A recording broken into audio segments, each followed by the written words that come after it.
Let's get this show on the road. I hope I didn't cut myself off during that short review. That was kind of weird at the end. I think I tried to say something at the end like, thanks for coming by or something like that, but I think I did it as soon as I hit the kill button, so I might have to go back and take a look at that. But either way, I'm so thankful. It is Tasty Tuesday, and I hope you guys are here to have some fun. Um, Big thanks to Malt Muser for also, not only getting the same bottle, we are going to take a look at this glorious Laphroaig Cairdeas 2020 Port Wine Casks. That's going to be fun. And he sent a sample, a Highgrove Single Cask Laphroaig 12-year-old at 46%. Should be fun to take a look at that and see how that goes. Now, the order, I'm not quite sure because, I mean, typically we try to do our easier to find stuff first and then our harder to find stuff second. And this one, though, it might be easier to do this one first, the Cairdeas, even though it's easier to find because of the ABV. I don't know. We'll have to discuss that with Malt on the side, see what he says. Hey, Silverlock, good to see you, man. And thanks for that question earlier. I'll get into that with Malt as well. But with this guy, I tell you, I think I preferred the Ardbeg Black Committee release, um, and even though the Triple Wig Cairdeas is more of a bourbon type, straightforward oaky cast. And I usually don't get into that, but I'm not a huge fan of the basic Laphroaig triple wood, but I do love the Cairdeas version of cast strength as well, and I like that one better than this one, only because to me the port influence was just not as intense as I wished, as it was like with the Rodiers and with the port wine cast matured one from 2013, that Cairdeas with the purple stripe. Three are the best port wine influenced whiskeys I think I've actually ever had. And to come to this one, I do like the wine cast they used, but the port just didn't really do it for me, just to answer your question earlier. But it's okay, you know. We'll see how it goes. Yes, I'm excited about Laphroaig night. Hey, Mark, good to see you, man. And it looks like Steven, good to see you. Hope did you get to pick up a bottle of this already by chance? I hope you did, and hopefully you can share some notes with us. And that goes for everybody. Anyone that's got the bottle that was lucky enough to grab it by now. Hopefully you guys will be willing to open it with us. Doing really well. Thanks for asking. I'm rolling a vintage 2016 Loch Gorham since I don't have the current carriage. Just looking forward to the review. Cool. Okay.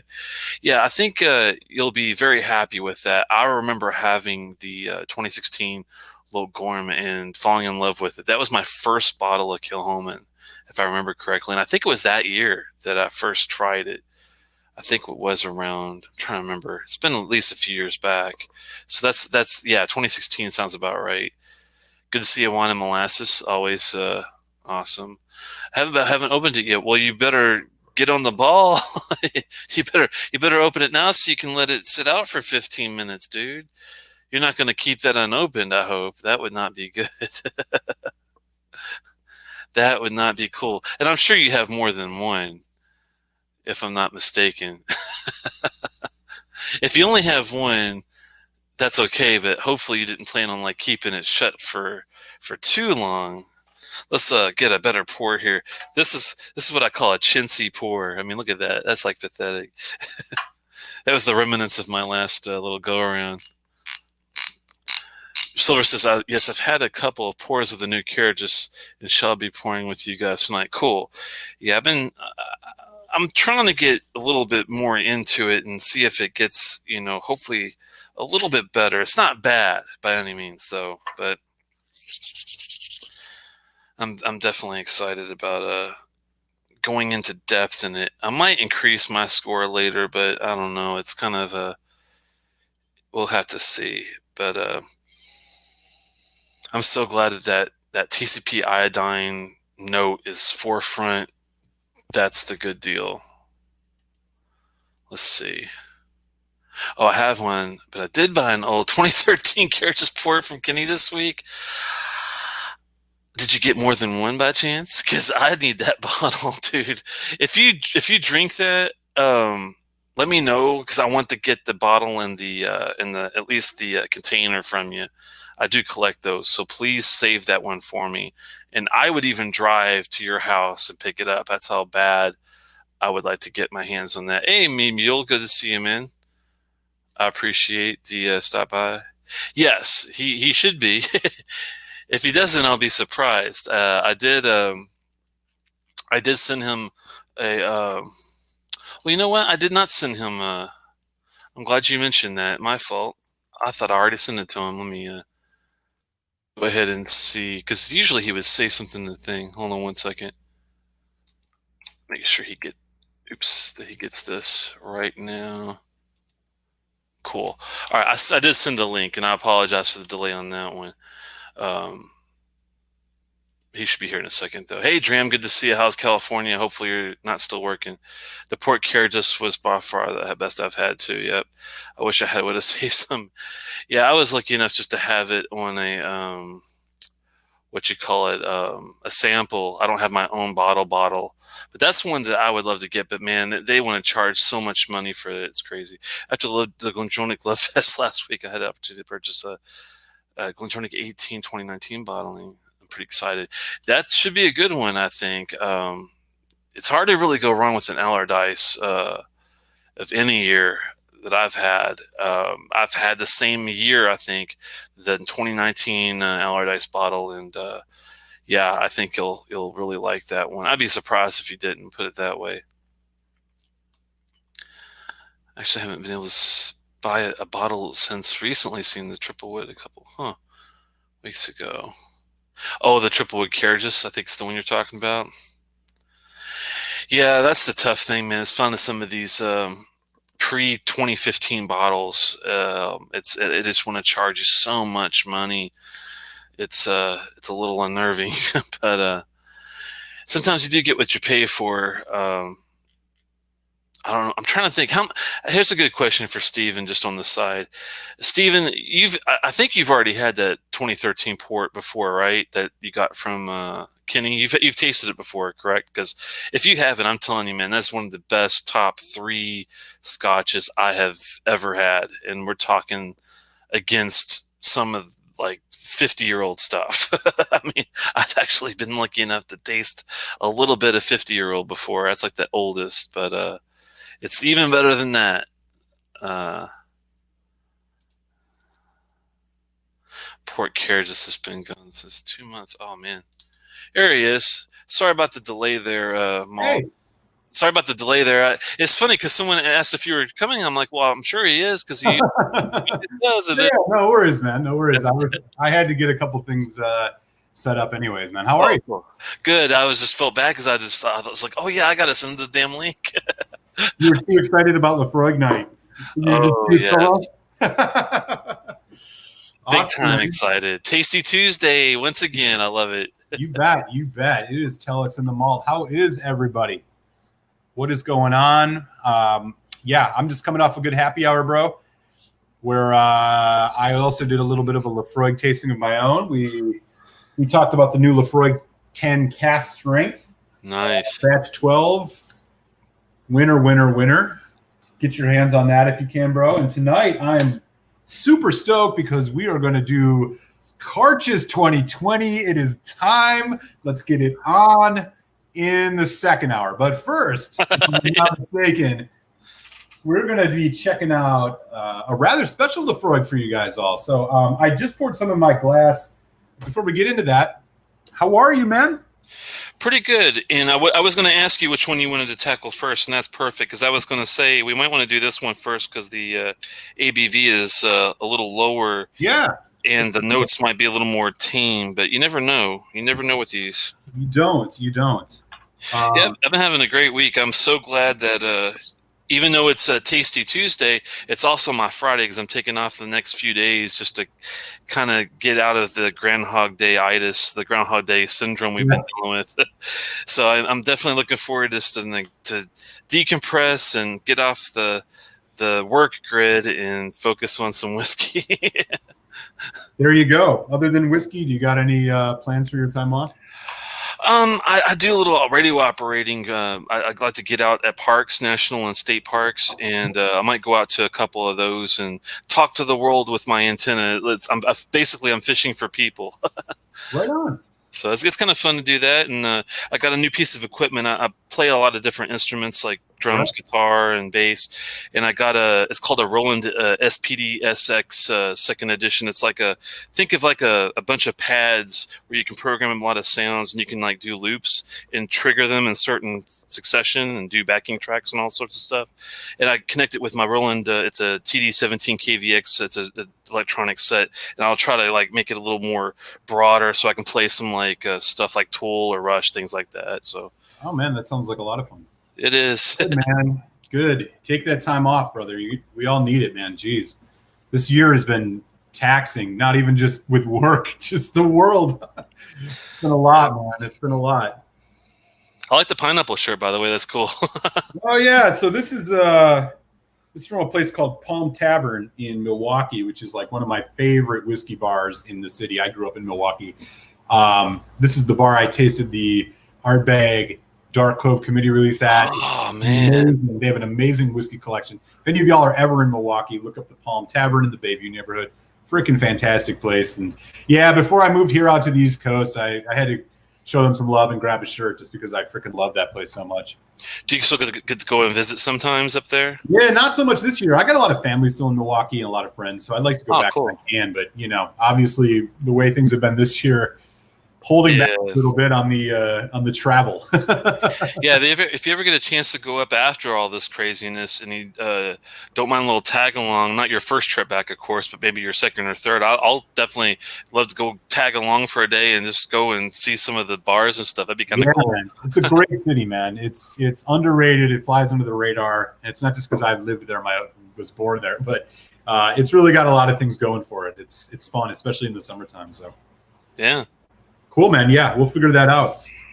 Yeah, nothing. I was gonna say nothing new. I remember I was saying we got we got new this week. The Tamdu 15 we got coming up. I got to get a few things sent out to Mr. Malt. I've got the Ardbeg Black Limited release, the 46% regular one, which I've heard might actually be better than the committee, believe it or not. But we'll have to cross that bridge later. Yeah. The Tamdu 15, also the Altmore 21 just came in, which I'm really excited about. Oh, awesome. Oh, and finally, it's up here. You could probably barely see it. It's kind of a purplish red box on the far right. That's the Amberg, also known as the Mess. The Kilhoman. The Kilhoman Mess, man. I can't wait to. I haven't touched it yet. I'm eager to see what it's like though, because I've heard pretty good things so far about it. But we'll see. Yeah, that's exciting. That'll be good. And yeah, I have a box that I'm going to be dropping off for you tomorrow. It'll be in the mail. I got a bunch of stuff in there for you. Elijah Craig Barrel Proof, Four Roses Barrel Proof Single Barrel OESK, Balcony Brimstone, Highland Park 21, Kilkerran Pete in Progress. I think there's an Emerald Fusion in there. There's a bunch of good stuff. So we'll have a ton of samples swinging back and forth. And as I was telling some folks on the happy hour, and I think we've been kind of mentioning, we're going to keep doing this kind of format where we get to taste two different whiskeys, one each hour here on the show. And, eventually we will probably make it where it's more accessible stuff in the beginning and something a little more special in the second hour. Obviously today, it's Carches Day. So, we had to kind of flip the script a little bit. But, why don't we get into this first one? What do you say?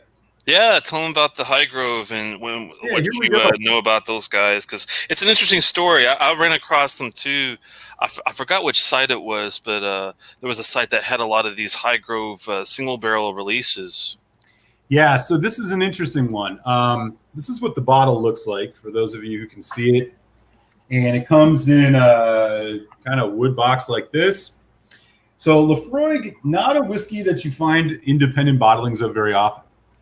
And what we have here is it's a place called Highgrove, which is literally like some store in the UK who clearly has some relationship with Laphroaig where they buy barrels. And so what they do is they sell it in their shop. And what we have here is it's a single cask release. It's 46% ABV, which is a little interesting, kind of low on the ABV for a single cask, but it's minimum of 12 years old. This was distilled in 2016, bottled in 2019, so close to 13 years old maybe. And here's what it says.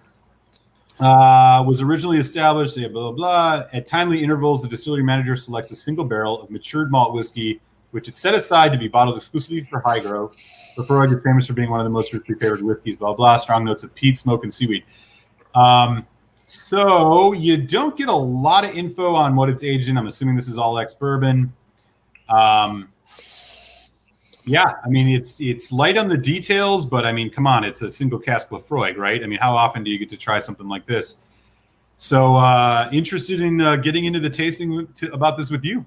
Did you find out any info on this you want to share? Possibly. The only place that I kind of did a drive-by to see if I can get any extra information was, I noticed that distiller had a Highgrove casks. They gave a specific number from 2006. I don't know if it's the same one. There wasn't really anything information-wise in there, though, unfortunately. Yeah. As far as it's interesting. It comes in the regular Laphroaig bottle, Laphroaig topper, green bottle, just different label, a little bit of different art. Kind of strange art. Yeah, this was just in 2016 bottled. It was August 11th, 2016, or 2006 is the distillery date. It is November 2019, the bottling, and is bottle number 162. That's the tail of the tape. Gotcha. Yeah, I'm just kind of looking to see if I see anything on the side. Okay, now let's get into it and see what we get here with. Let's do it. I let it sitting out for about good 10 minutes and. Yeah, perfect. Ooh. Yeah, definitely get the hospital bandages right away, which is good. I like that. Yep. It's got a bit of like a bit of brininess even on the nose. Like it kind of reminds me a little bit of the Kelpie, but without the sauerkraut on the nose. I like the heavy brininess there. Maybe even a little vegetal. Yep. Mm.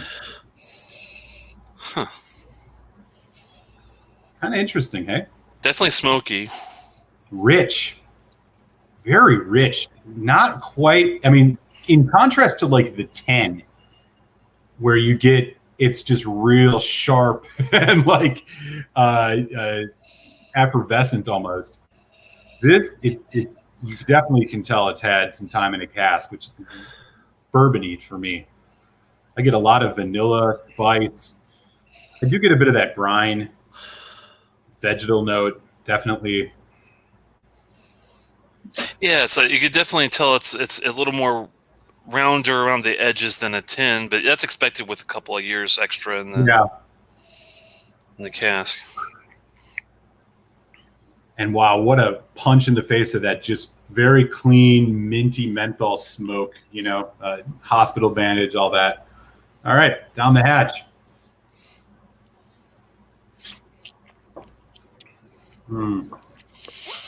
I love that pepper, white pepper. That's much. I'll be honest, I was kind of afraid, like the nose was good. It just didn't have a lot of like power behind it for me, but the palate is a different story. That's a good palate, man. Rich, savory, sweet pepper, big pepper. Definitely a lot of brine even on the palate too. Yeah.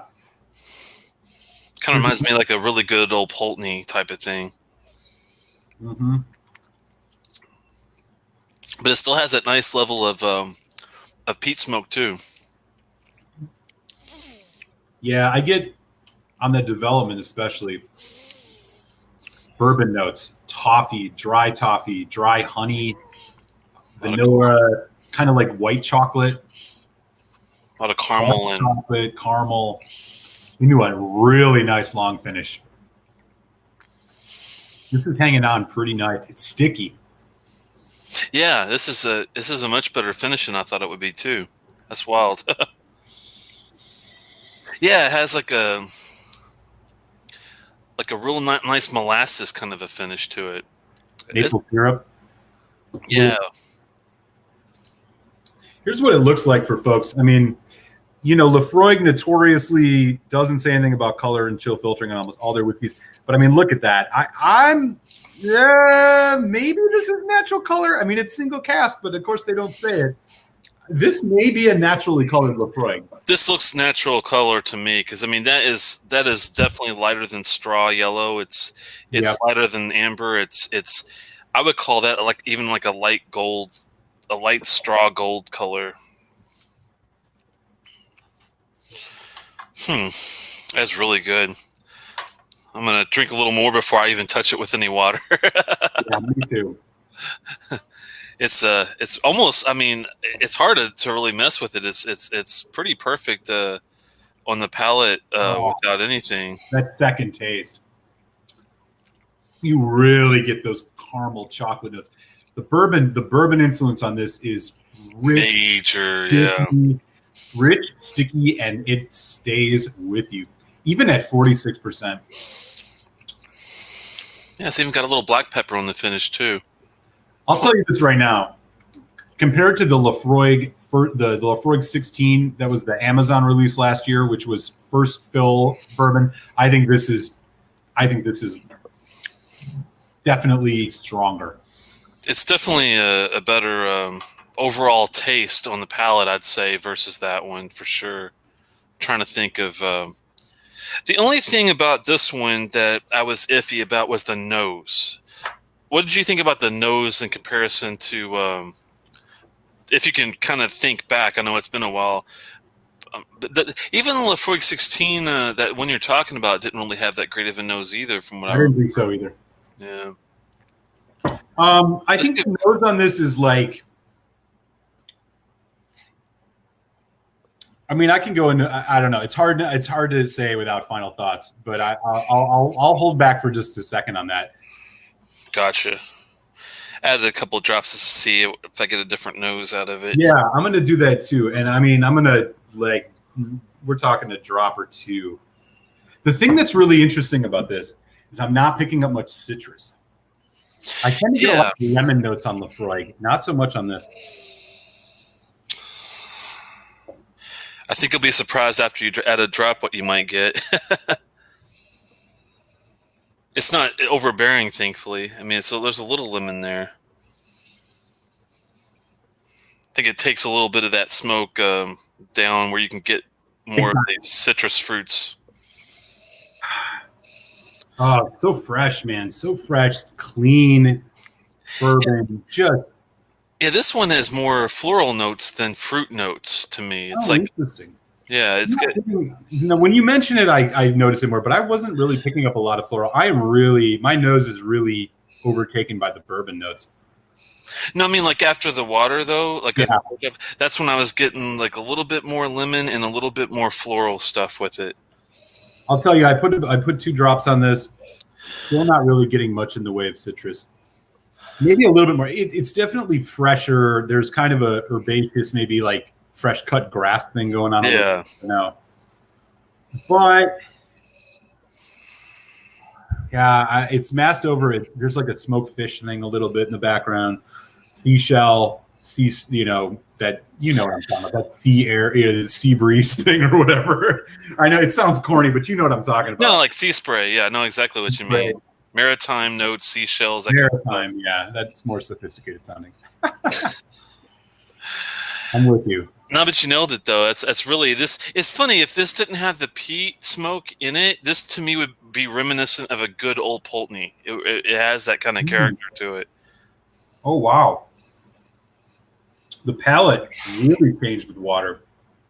I almost get a little bit of there's some like apple fruit notes in it now. But still just my mouth is just covered with like vanilla, chocolate, mocha, white chocolate, coffee bean, even a little bit of marshmallow. Yeah. Yeah, it has kind of like a confection sugar Yeah, yeah. afterthought on it, like a marshmallow. That's a good one. Ooh. Huh. I'm surprised at how it's funny. Like to me, this one is really good on the palate and the finish. The nose is iffy to me, but that's the only thing that I'm kind of worried about on this one. But I do like it a lot. I really like the nose after the water, actually. Yeah, this is better with water for sure. Oh wow, there's just such a really nice. Oh, what is that?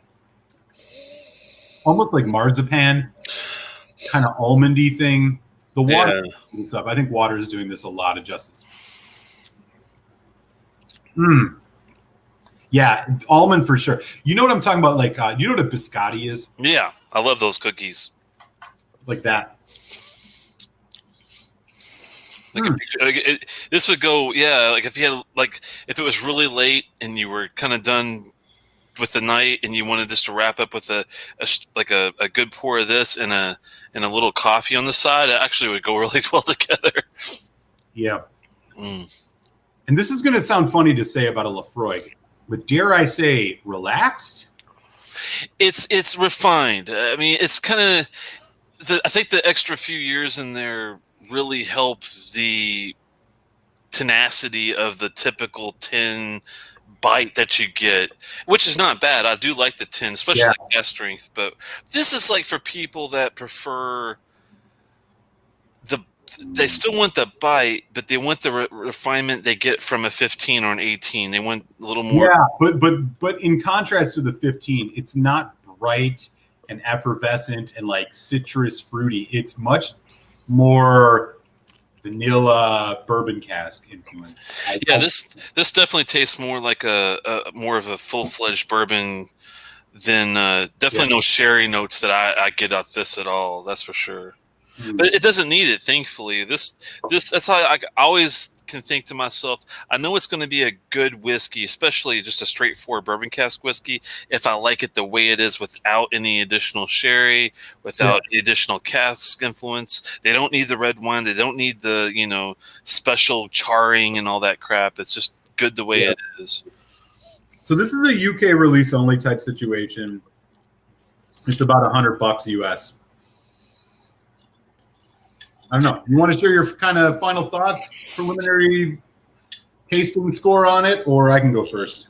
I'm doing my last little pour of it. I had poured half the sample, and then I poured the rest just now, just to give it like a last look at. But I tell you, man, I think it's. I'll give it a go. Basically, the nose at first was a little timid to me, and I was kind of nervous, and I was like thinking, well, I had to really dig my schnoz down there to really get, a lot of notes. But once I, was patient and got everything I wanted out of that and went to the palate and the finish, holy man, this is really good. And then with the water, it brought the nose up a bit, and it didn't kill the palate or the finish, even with the water, which is a rarity with some of these 12-year-olds. Yeah. So I think it's solid. For score, that's where only thing I'm not quite sure. Go ahead and give your notes, and then I'll. Yeah, I mean, like my final kind of thoughts on this are like, this is a really relaxed bourbon heavy Laphroaig, and when I say bourbon heavy, I mean bourbon heavy. I think this, if any of you have had the 16 Amazon released, I think this is even more than that. I think it's actually a better pour than that one is. The complexity is limited on this. Like there's, I fished around a little bit in here. You get a little bit here and there, but really what you're working with here is a really nice, sticky, full mouthfeel, bourbon, nutty, sweet Laphroaig with a great body and a really long finish. All in all, I agree with Telex. I think the nose is probably the weakest part, but even that's not saying much. At around $100, $110 shipping USD, is this a must buy? No. Is it good? Yes. For me, I think this is a 3.75 is about where I land on it. I'm really along with you. I'm right along with you. I think it's a really good value. I would go even higher, maybe. It being, even though it's only 12 years, just being such a specialty release, and like you said, I agree. I think this is a little better than the 16-year-old, which gives it, an extra 4 years on top of it. Yep. I thought that one was a bit rough on the oak level. It was a little woody to me. This one, thankfully, the sweetness from the bourbon cancels out the overly woody notes I usually get from a bourbon cask. Totally. I'm not quite sure if I'm really close to you on the 3.75. I think I might do 3.5, but it's really like more like a 3.85. Yeah. No, It's like, I was jumping between 3.5 and 3.75, which, like, to me are good scores on it. oh yeah, No doubt. it's a hell of a lot better than that 16. I think, now that you mention it, because I think that was way too woody for my taste. I feel like this is the ultimate dessert Laphroaig. It's very sweet. If that exists, if there was one Laphroaig you were going to pour as like a post meal, I want something with some peat and smoke, but like has some of those dessert qualities, like this is the one for you. This one definitely screams creme brulee to me on the finish. It's huge creme brulee. And if you like the Laphroaig TCP iodine feel, but you also like a really good sweet dram like I do, this is close to heaven in a glass when it comes to that. Now, I am kind of talking myself into that 3.75. It's much better than I expected, for sure. Really? You expected a Laphroaig 10, a Laphroaig single cask to not wow you? The only reason I get skeptical of these sometimes is with independent bottles, I have been really screwed on a couple, and some of them, unless you know the release, like a signatory copy, El Delphi, that kind of thing. Yeah, it's a lot of crapshoot throwing, and that's where I get kind of nervous. But I'm thankfully pleasantly surprised. Have you ever had a Laphroaig independent bottling before? I'm trying to think. That's a good point. I have had the SMWS bottles, which are always usually pretty good. With that said, though, I'm trying to think of outside of SMWS. There's two that I've seen. There's an Alexander Murray, and there's that boutique whiskey company, and those are the only two that I really have ever seen, and I've never had either. See a Laphroaig or even Ardbeg in an independent bottling. It's not, the only other ones I've seen are Chieftains does some Ardbegs and Laphroaigs, but you don't see them a whole lot. But Laphroaig and Ardbeg don't usually let people take their casks for some reason. I don't know what it is or why, but I think that they like to do their own experimentation so much to the point where they don't really have a lot to sell. Is probably what is going on, I imagine. Yeah.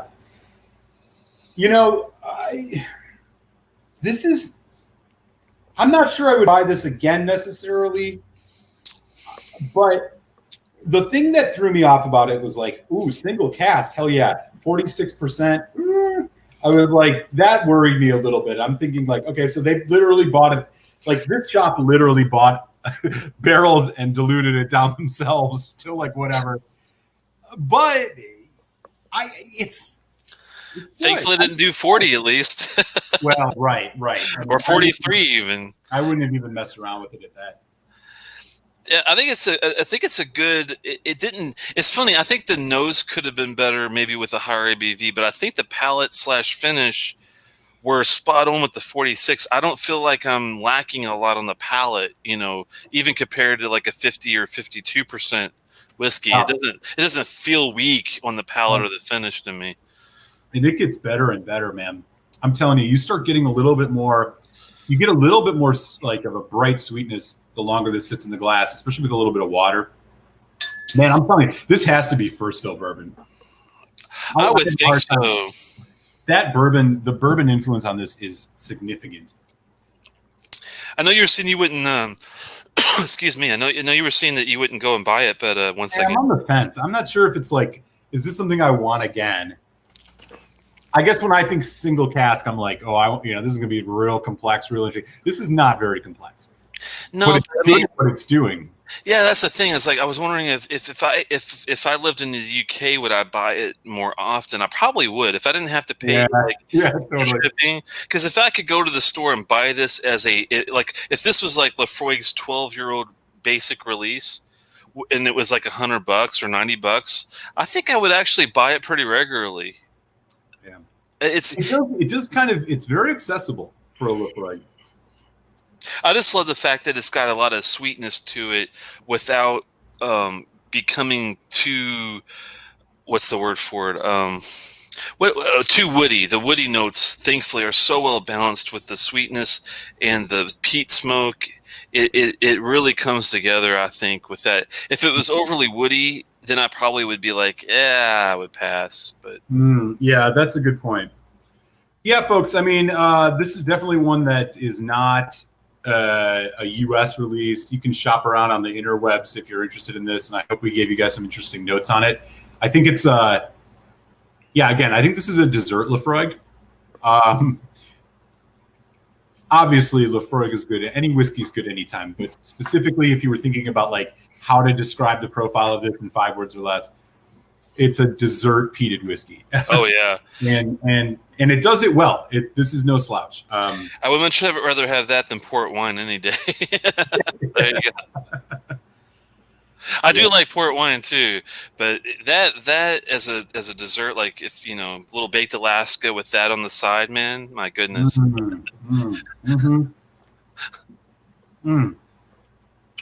Yeah, so rich. Has anybody else had a Highgrove before? I'm just curious if anybody has said anything about trying one of them out, because you do see them online a lot. You don't see them over here, but online in any UK store, it seems like you could find them over. Man, that is so sticky. It just, that finish just hangs on forever. It's like you just had a nice cup of coffee with a good piece of chocolate, maybe some almonds in it. Yeah. Yeah, the almond marzipan note is kind of nice on the side too. It definitely has like a baker's feel to the savory parts of it. Yeah. Okay. Well, I'm glad I got to share this with you, man. Oh, same here, man. Looks like no one's tried one, but I guess if you're feeling adventurous and you're looking for like a 12-year-old Laphroaig just to try one, because I mean they don't even offer one normally. They got the 10, and if you're lucky enough, you might find the 15 or 16. Probably not the 18, and a lot of the other stuff is all NASs for Laphroaig now, unless you go to like the 21 or 25, which is insanely priced. But if you were looking for like a 12-year-old and you don't mind the sweet Scotch, man, that one's yeah. I'm really close to 3.75 on that one. That's it. But I think I might stick with my 3.5 only because the nose to me was a little bit muted in the beginning, but that said, though, the water does help a lot with it, so it's kind of a yeah, definitely. Well, there you go. Good stuff. Let us know in the chat. I mean, we are doing Laphroaig all night tonight. This is one of our, I think, Telex. I don't think I'm stepping out of line when I say this is one of your favorite distilleries. It is definitely one of mine. It is one of the distilleries I've had the most whiskeys from. Oh yeah. So do let us know in the chat, man. What are some of your favorite pours from Laphroaig? And Telex, give me just a second. I will be right back. Sure. And I will pop him back in the deal when he comes back. My favorite, definitely, Laphroaig of all time is that Portwood, the 2013 Cairdeas with the purple stripe. My second favorite probably is the Brodeer first or second batches because they're also port, very well done. Best Laphroaigs, best port influenced whiskeys I've had. Some other ones, I mean, I love the Amontillado from 2014. It's definitely a marzipan almond joy in a bottle with the Laphroaig TSP iodine butter popcorn. Oh, really good. Even love the PX cask. I know a lot of people are kind of iffy about PX influenced whiskey sometimes, but I really like that one a lot. It wasn't the best PX whiskey I've ever had, but for you to be able to get a Laphroaig at 1 liter that's not crazily priced, and to get it and have it, you know, with the PX sherry with Laphroaig together, it's amazing. Uncle Moore is another favorite bottle, I'd have to say, across the board. What about you guys? Excuse me. I know The lower, I mean, as far as the core, the lower is probably my favorite next to the 10 cask strength. Depends on my mood. I'm looking back, just trying to remember some of the bottles. That Cairdeas triple wood, even though I'm not a big fan of overly woody whiskey, that triple wood was actually pretty good. The 15 I thought was really good. I agree with you there. Let me bring Malt back in here. Yeah, I was asking them, like you said, what's some of their favorites. Yeah. What did you mention? Sorry, I missed it. No, that's okay. I was just saying my favorites are actually the Port 2013 Cairdeas is the best Laphroaig I've ever had so far. And I've had the 27 and the 30 and the 32 even. It's that good. The Brodeer, which is another port influence Laphroaig, they've had a couple batches of that, and they're both really damn good. Maybe not, I mean, just barely not as good as that 2013 Cairdeas, but they are the best port influence whiskeys I've ever had, period. That's how good they were. And now to come to some of these guys, and I mentioned like the Cairdeas triple wood I really liked a lot, even though I'm not into the regular triple wood. That Cairdeas one had a really good bourbon cask note on it, which I think the sweetness helps with those woody ones for me, just like the one you just had. And I also like the Uncle Moore is one of my favorites. The Uncle Moore. That's one that I have not had yet. Yeah, we got to get you a bottle of that, man, because it kicks Four Oaks ass all over the place. Well, tap water might also do that. I was warning people on my channel. I was like, on the happy hour, I'm like, yeah, internationally, man, stay away from the Four Oak. You'll waste your money. But I agree. The Cairdeas 2015 is one of the better ones. I love that. They had that special floor malted barley they did that year, if I remember correctly. Yep. You remember that one? Oh, yeah. I have a couple bottles of it. Oh, you still do? Please save me the can and the bottle of one of them. Yeah, sure. Because I've had it, but I don't have that one from my wall back here. That's another fun thing to ask you. So in addition to your favorite Laphroaigs, what Laphroaigs do you have? And then I'll go after you. I've been running out of room, so I kind of got rid of like the Select off the core line. The Select is in the far room it's in timeout basically. And then you've got the regular 10. I've got the 10 cask strength, the quarter cask, the triple wood, and the lower to finish off the regular core line as it exists today. All right. And then I also got the 15, the 16, the 18, the Anklamore, the PX cask, the QA cask, which is the European Alba, the Quercus Alba oak. Is that is it Quercus Alba? Is that European or is that American? I keep getting that mixed up. Do you remember which one? I don't. Someone tell me in the chat, because I always get that reversed. The 2014 Cairdeas is the oldest bottle I have here. Yeah. I have had the 2013, which is really good, but the I need a bottle of that. 2014 is the Portwood. Yeah. I got a sample of that from Aquaman. Oh man, have you tried it yet? Yeah. Isn't it glorious? And I'm not a big port fan, but I enjoyed it. It doesn't crack my top 5, which you might find surprising, but that is surprising. Yeah, the Amontillado, the Cairdeas 15-year-old that we did, that one time, which was it's not a letdown. It's just not one of my favorite Cairdeases out of the whole series. Yeah. The Madeira cask, the regular quarter cask version, the Fino, and the triple Cairdeas from last year, and then this one that we're about to take a look at later. That's a healthy list of Laphroaigs you got there, man. It took a while.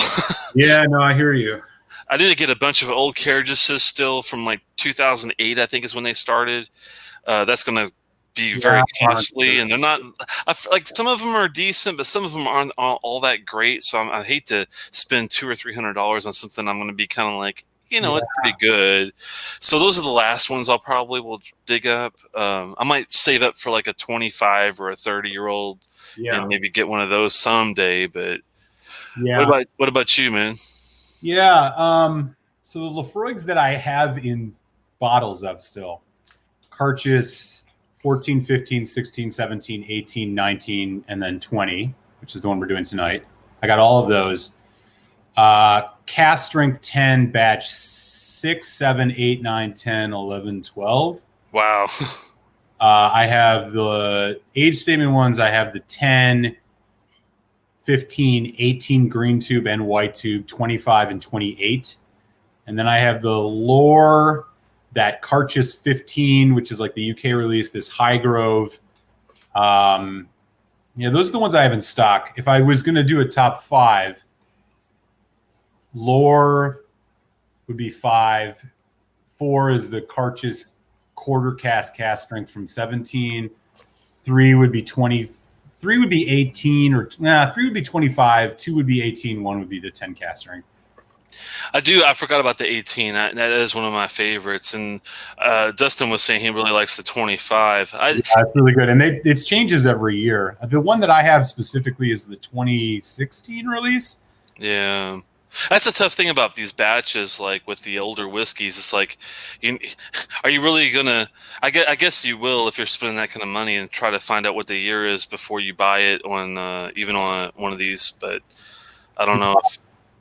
Thanks, Mead, and you're right. I just remember the Cairdeas Alba is American oak, and I always get that mixed up with European for some reason. But he's right; that's American oak on that one Laphroaig, and I liked it. It's very vanilla-y, though. If you don't like vanilla, you're not going to like that one. But it's the most vanilla forward Laphroaig I've ever tasted.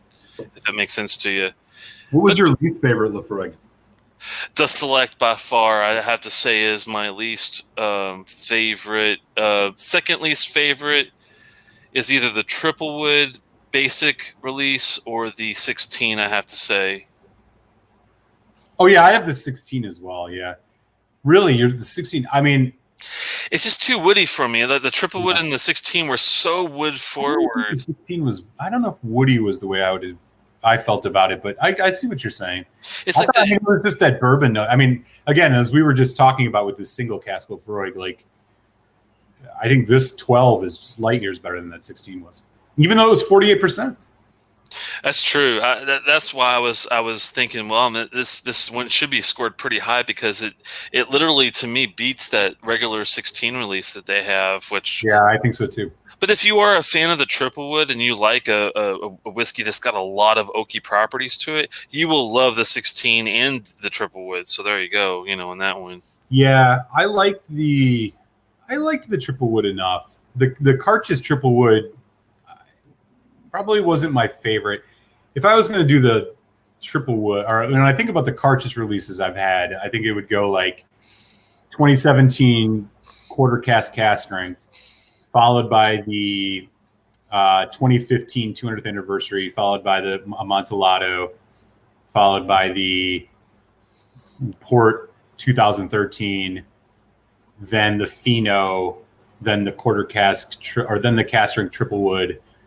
And then, I don't know, we're going to find out soon enough in about 10 minutes about this brand new Port and Wine Cask. Excited about this. Even though I'm not a huge port fan, at least so far, I'm excited to try it. And my least favorite Laphroaig of all time is the 4 Oak. I think the 4 Oak's worse than the Select.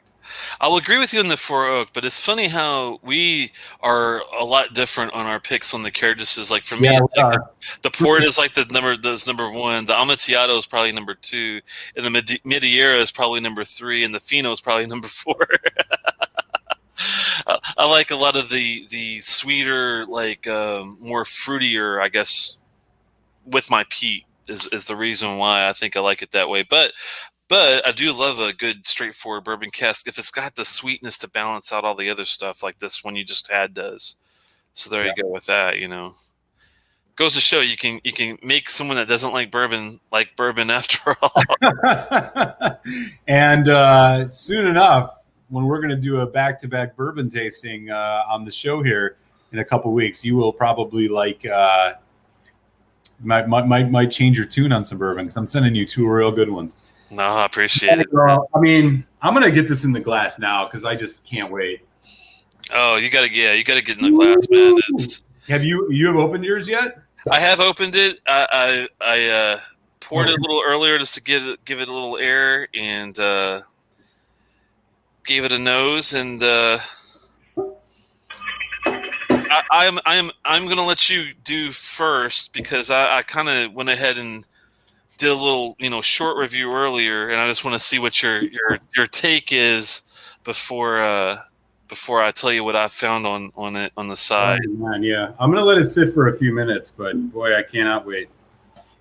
I'll just go over some of the things. This is like we said, this is the new 2020 Cairdeas. It's a Port Wine Cask.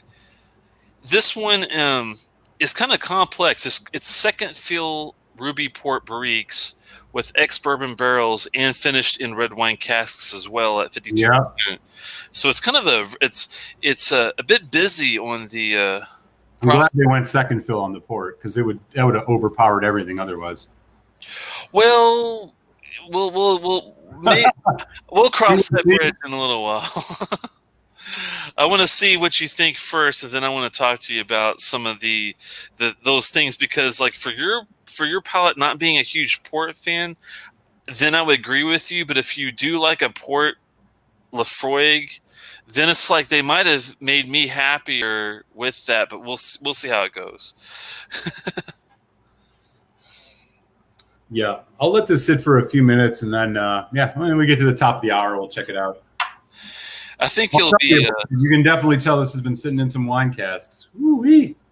Yeah, this is. They don't say anything about the color, but I don't think this is colored because if you look at the across the board, it's not like there's a good shot versus the white balance. It's not crazy dark or anything.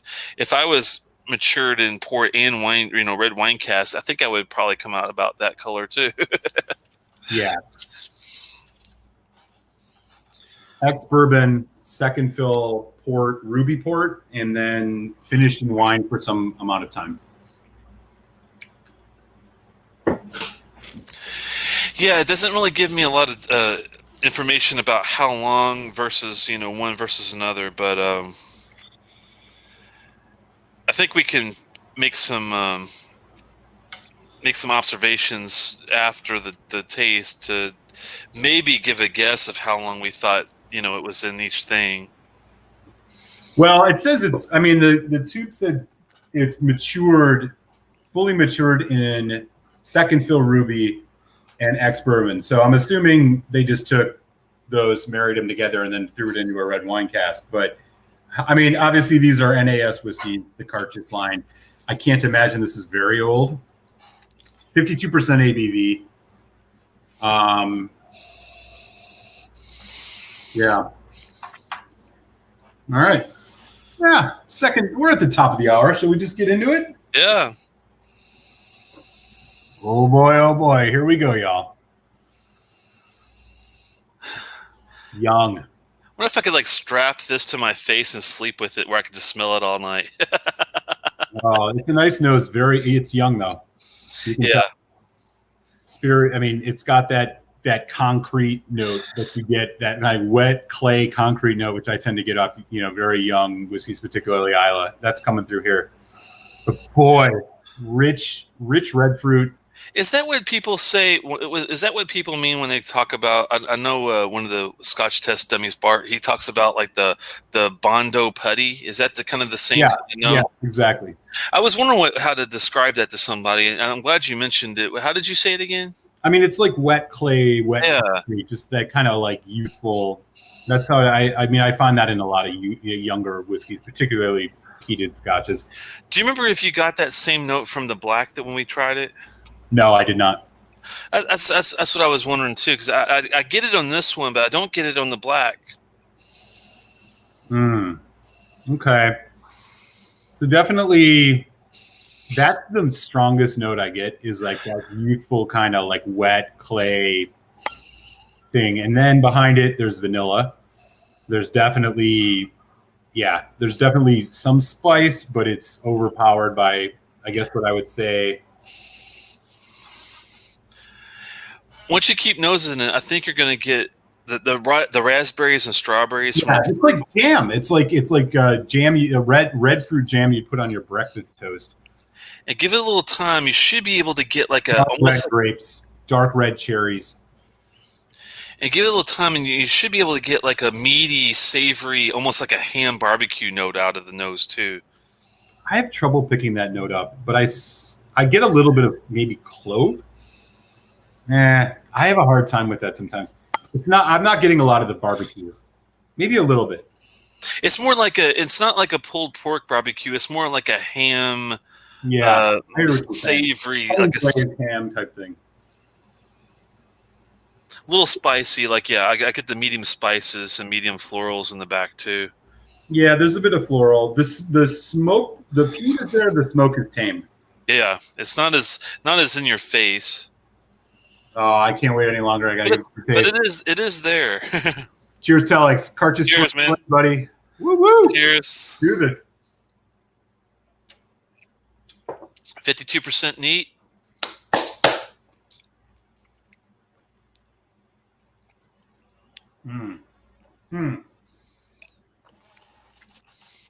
The good thing to me was the first thing I got was the trademark TCP iodine is there, but it's not as, I mean, there's berries there, but the berries are not in your face as much as I thought they would be.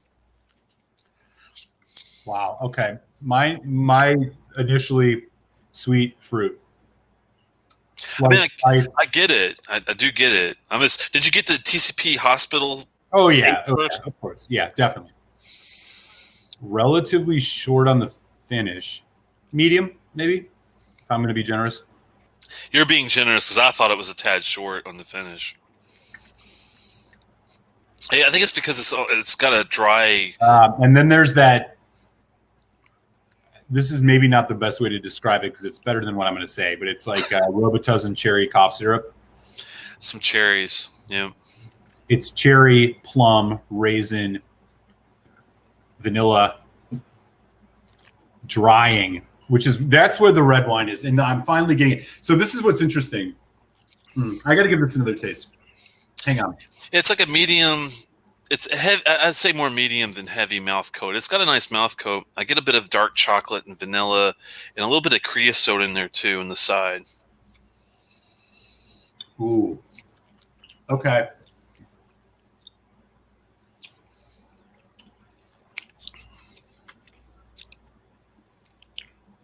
So on second note, I get more notes. I mean, at first it was just sweet fruit, drying, spice, pepper.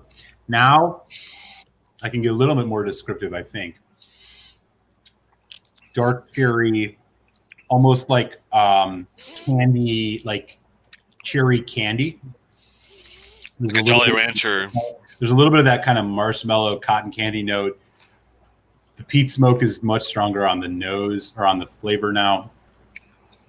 Bit of effervescence, pepper, short, medium finish.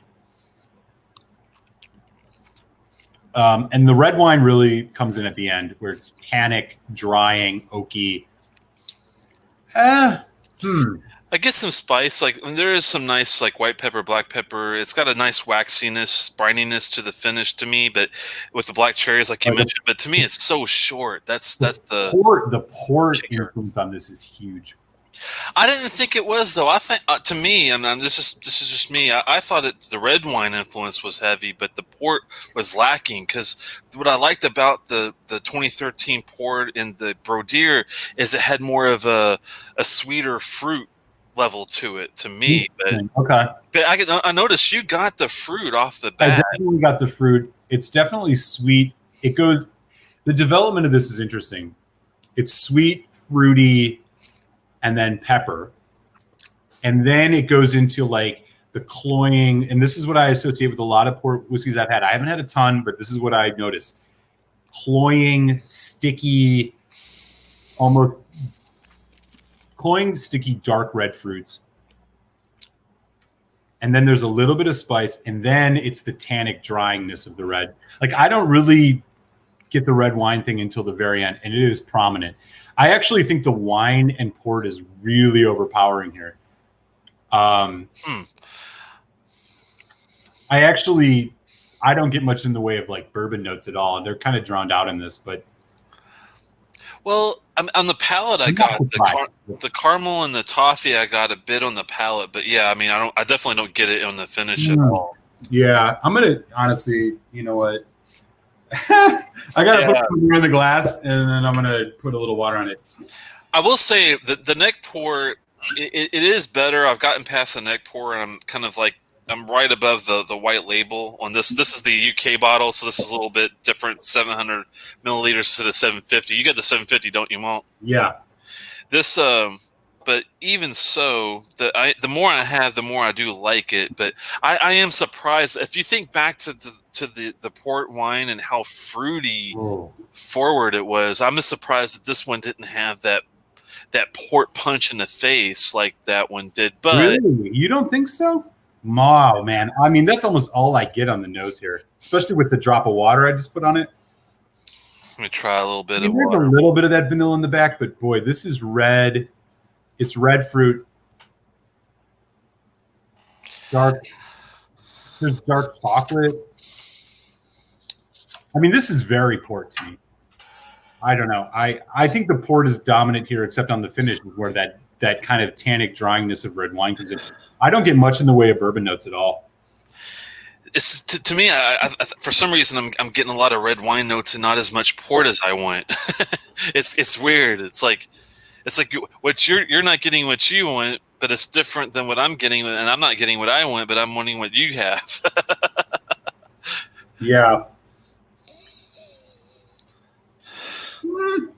I think I was spoiled by that 2013. It's so good. That's why it's hard to compare this to that to me.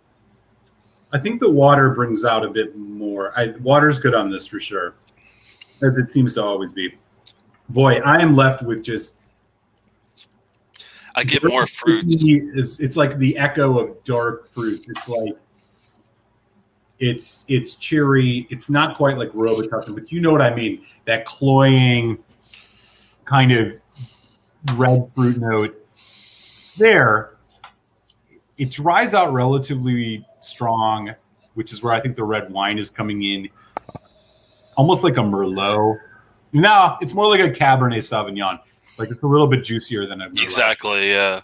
I mean, there's some drying qualities to it, but thankfully, it doesn't get really dry on you until you get to the finish area. But to me, the nose with the water, it brings out a lot of more of the medium red fruits, which is nice. But it also brings like some hot, like hay and straw and some light florals. You lose a little bit of the peat smoke, but it's still there.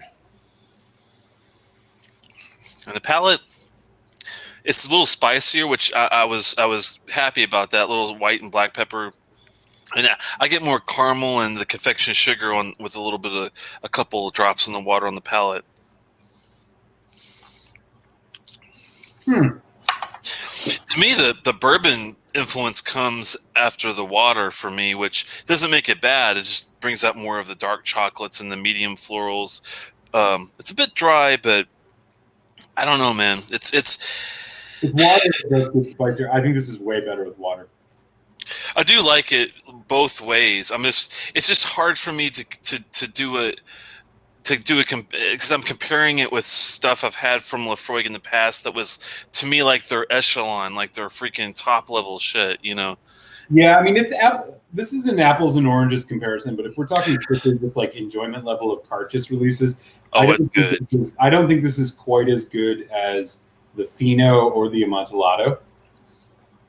Right? No, it's not there. And obviously, I'm not going to compare it to the quarter cask strength because that doesn't even have wine in there at all.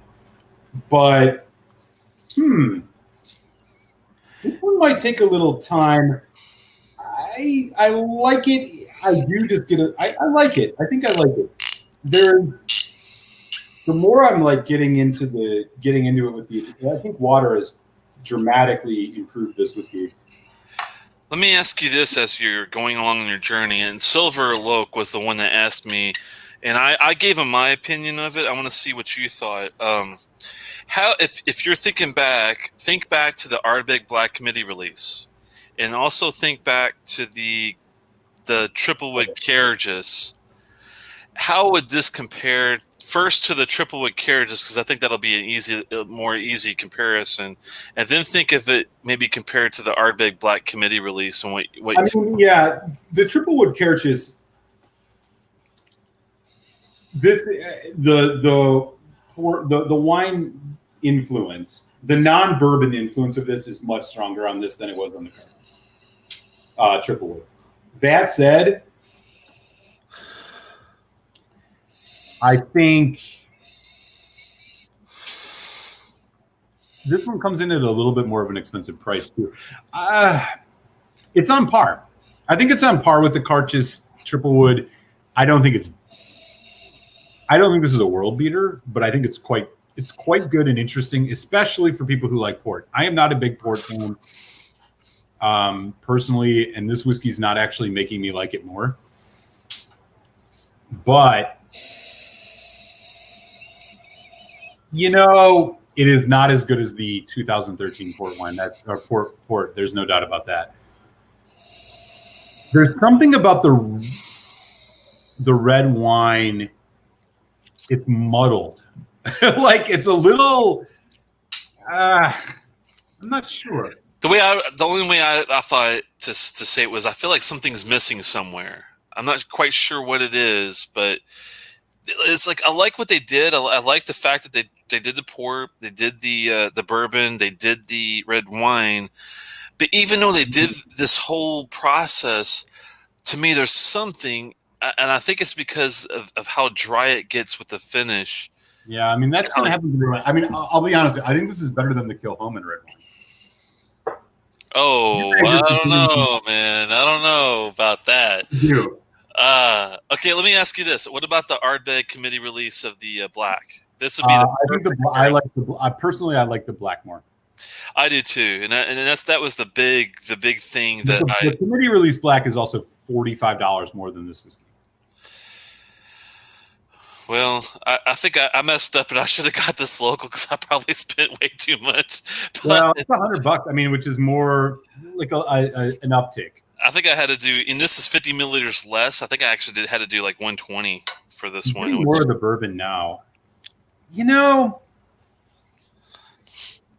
This is better than average. I want to be generous. Like for me personally, I'm not a huge port fan, and this whiskey hasn't quite pulled me over. It's not that I dislike port; it's just not my go-to. So I'll be honest. I think this is a really well put together whiskey.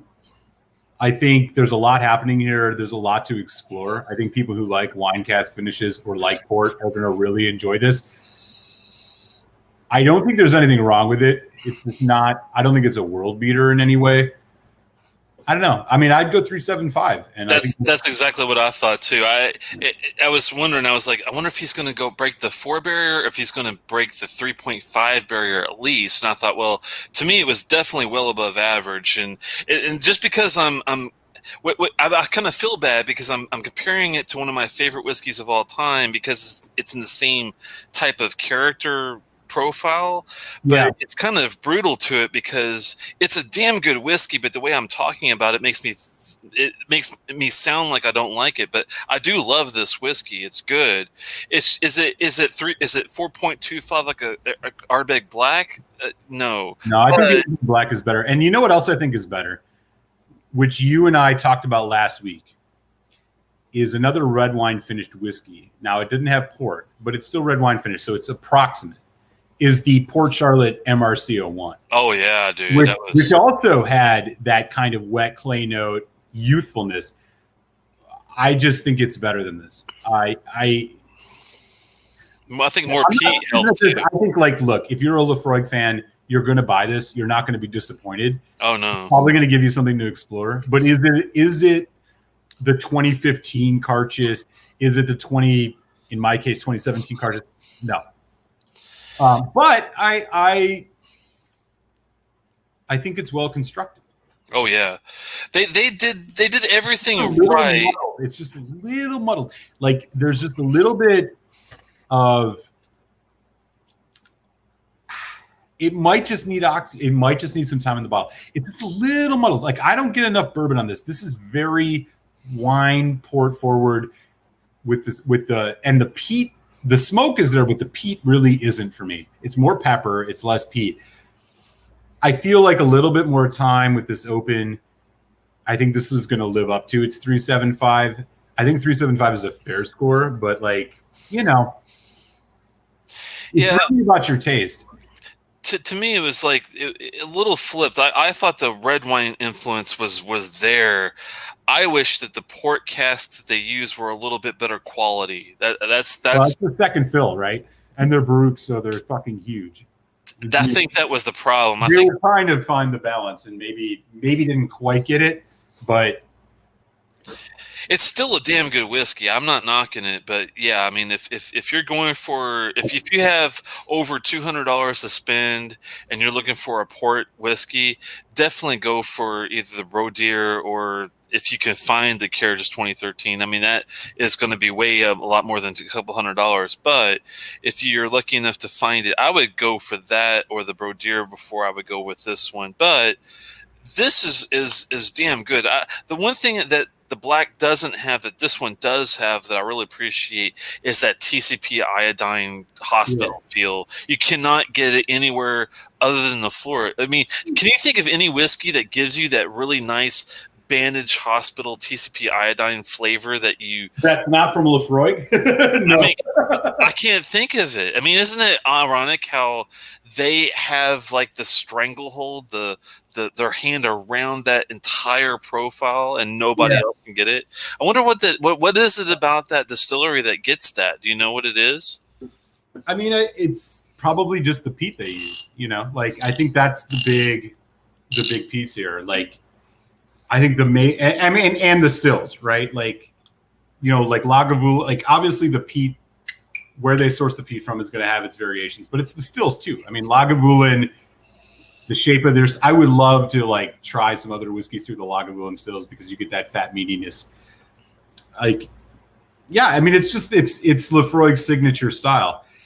Yeah, man. I think this one fits right in there in the like. I think it's that above average. It's above average in terms of a Laphroaig release. I mean, this is not, in my opinion, as much of a downer as the Madeira was, but I think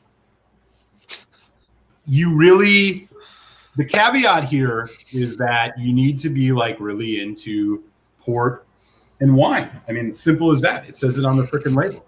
Like if you're not into that and you're just thinking like you want to try it, it might not be everything you want. But if you're into that, I think it delivers. I have a quick question because I know that like I'm a fan of the Madeira. I'm and other glasses, by the way, because I'm kind of enjoying it. It is really good. I agree with you there. I think 3.75 is fair. Yeah. And that's out of respect for what I think is happening in this drink. It's not that, I mean, my personal flavor palette, I'm just not a big port guy.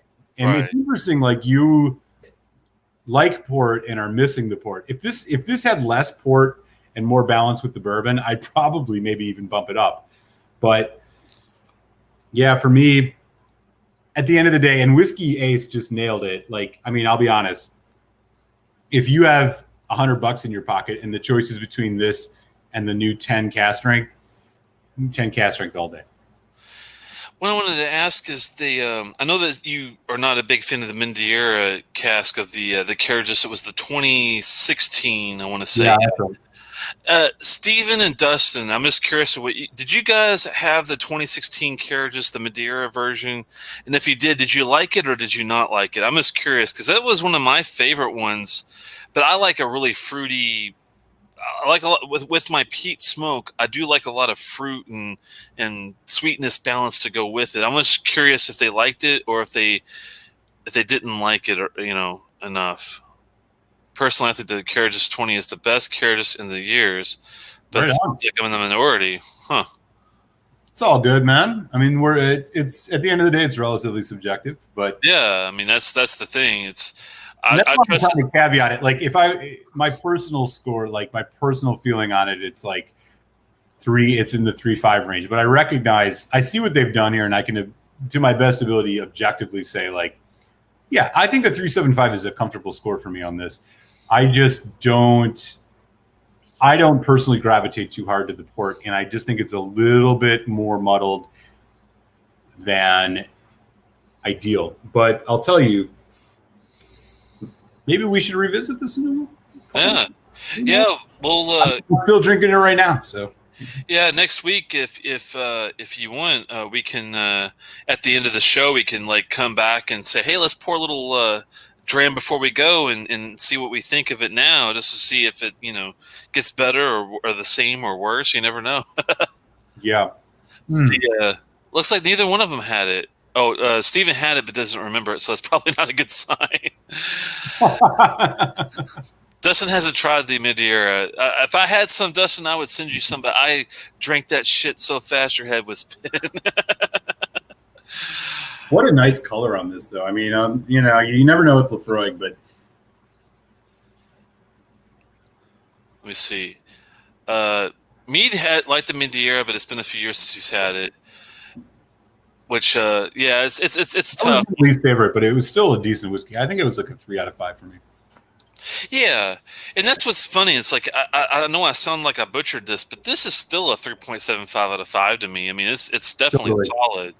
It's definitely much better than average. I mean, like I'm not sure that more age would have actually done. I just think there's a lot happening in it, and if they would have put an age statement on this, I'm not sure that would have it's actually all 10-year-old spirit. I'm not sure that would have made much difference. I just think like, you really have to want and be into port, at least on my perspective, port and then the wine finish. Like, this is what's interesting, man. I did not like I shouldn't say I didn't like, I didn't love the Kilchoman red wine, which I know you do. I mean, that was a 3 out of 5 for me. I thought it was much more lacking than this one. That said, I think about things like the Deanston 9-year-old cast strength red wine, which I freaking loved. And I think the difference is that for me and my palate, the cloying cherry dark fruit thing that hangs around that almost borders on like a quasi medicinal note is just sulfuric. Yeah. And the Deanston doesn't give me that. It's sweet, confectionery, almost like creamy. Whereas this, it's more sticky, strident, and like just. It's almost too medicinal sounding. Yeah. Quite my jam, but yeah, a little bit longer finish. Maybe this would have went up in 04, but yeah, it is hard to get like if you have qualities of a medicine chest and you're putting fruit with it. It is hard to get that right. That is true. And I think that's why I like the port so much, the original port 2013, because it was so sweet. It with all the TCP advantages you can come up with. To me, it came together better, but it is good. Man, just in the water where you get a little bit more of that spice note on the development. Ooh, where it goes from pepper to like more of a like cinnamon clove spice. Man, that is. Oh yeah. Maybe meat's right. Maybe the more it oxidizes, it's going. Yes, Cooper. Yes. Let me ask. Who was it? It was Mead. Mead. When you had this, did you judge it when you were like right past the neck pour, or did you get past the white top label? Were you down to the red stripe? Where were you when you were like, okay, I'm ready to grade this, because it is getting better the deeper I get into it, but Yeah, and I think I like. On my end, I kind of anticipated that, and I think that's why I'm going with the 3.75. Yeah. I anticipate that like it's going to get, and it is, honestly, this is the 2.5 glass I've had of it tonight, and I'm already like, okay. It's a quality whiskey. It's well made. You just have to be into the flavors that are presented. It's not going to be like in every person whiskey, that's for sure. You just got to know what you're getting into. Yeah, Lost Cause kind of summed it up with his red fruit, iodine, and Lost Cause is always good at summing things up. That's a pretty good rundown of what you really get. I'm as surprised that, like, to me, that you didn't. It's funny because what I lacked in port, you got, and what you lacked in bourbon, I got off of this, which is really weird. You know what I mean? It's like because Yeah, I'm getting all the caramels and toffees and all the things that I would I'm love. getting a little bit more now, but it's still, I think it's overpowered by the. I think if there's any critique, it's like if you expected this to be a balanced whiskey, it's not. And in my perspective, it's much more on. And again, it's just my palate, maybe, but like in my opinion, it's just more. It's the wine, it's the port that like really. Considering this was in, you got your standard ex bourbon Laphroaig in here. I don't pick up much of it. Mead says he's drinking it now. My bottle is half empty. I enjoyed it from the start, but gotten better since it's open. Also better with a few drops of water. Yeah, no, the water definitely does help a bit. It makes it more complex with the water. That's for sure. Yeah, Dustin, I think all whiskey gets better the more you drink. That's for sure. Yeah. I try not to let that. That's why I try to score early before I get really deep into the bottle. Yeah, there's vanilla. Yeah, I mean, and that brings up an interesting question, right? So we've had 2 Laphroaigs tonight. I mean, we're at, they're about the same price. You can buy one. Do you go with the Single Cask Highgrove, or do you go with? That's really tough, man. Because I mean, to me, I would almost say I would buy the Highgrove, and then I would put the money that I would spend on this and get the Ardbeg one. But that's just my. You got a little bit of that Ardbeg. You got some of that Ardbeg black sitting by you. Why don't we? If you do, why don't we compare them? I only have the limited. I don't have the committee left. I ran through that so fast, dude. It was so good. Yeah. Do you have the black committee left at all? I do have the black committee left. We could do a little side by side. Do a little, like a little bit baby pour and see, I'll be right back. That's cool. This ought to be interesting. I'm glad that he's got a little bit left, because I tell you what, guys, when I had my Ardbeg Black Committee, I liked it a lot, so I went through that bottle pretty quick. I do have a brand new bottle underneath my 19 back there.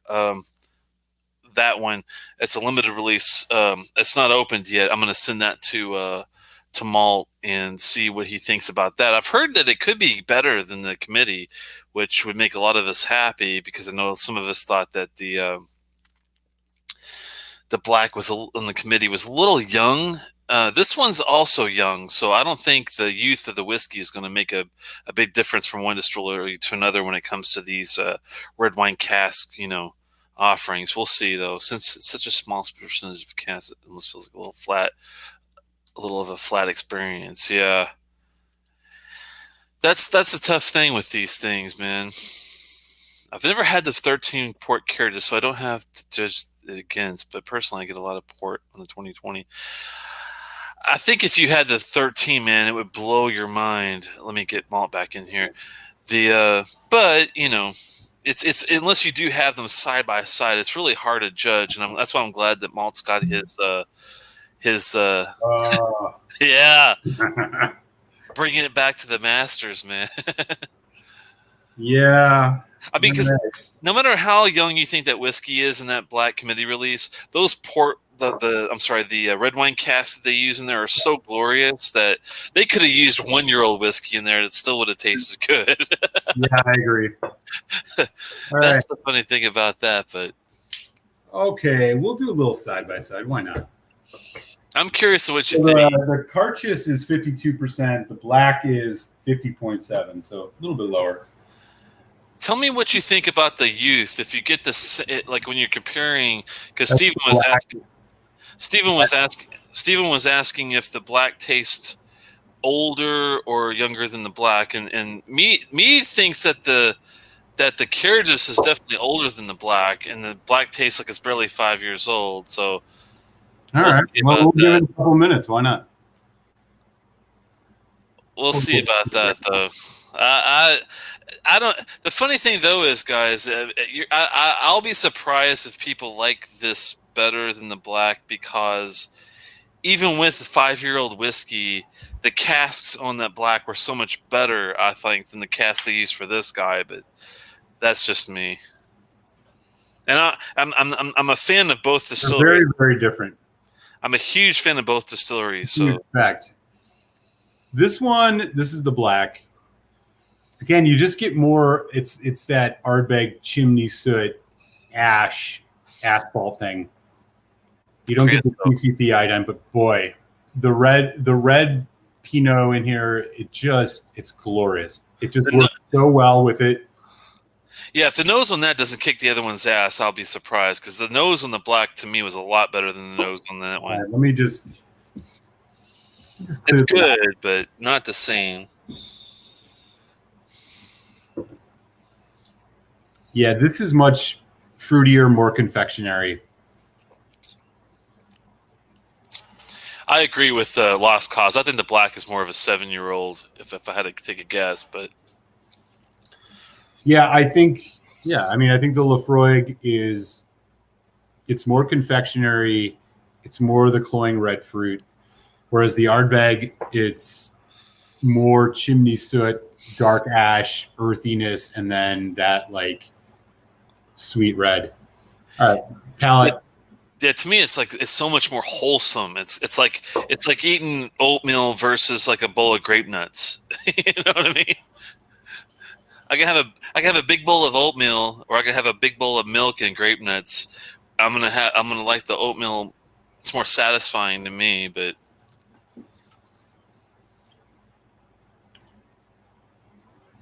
okay.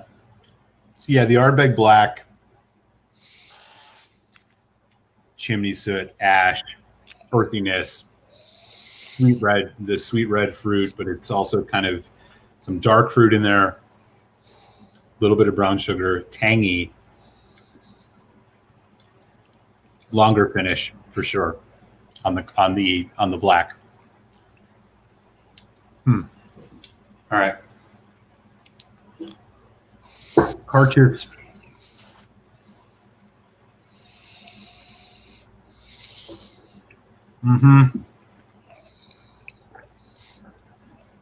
Yeah, it's more of that. Again, it's just Ardbeg versus Laphroaig. So this is definitely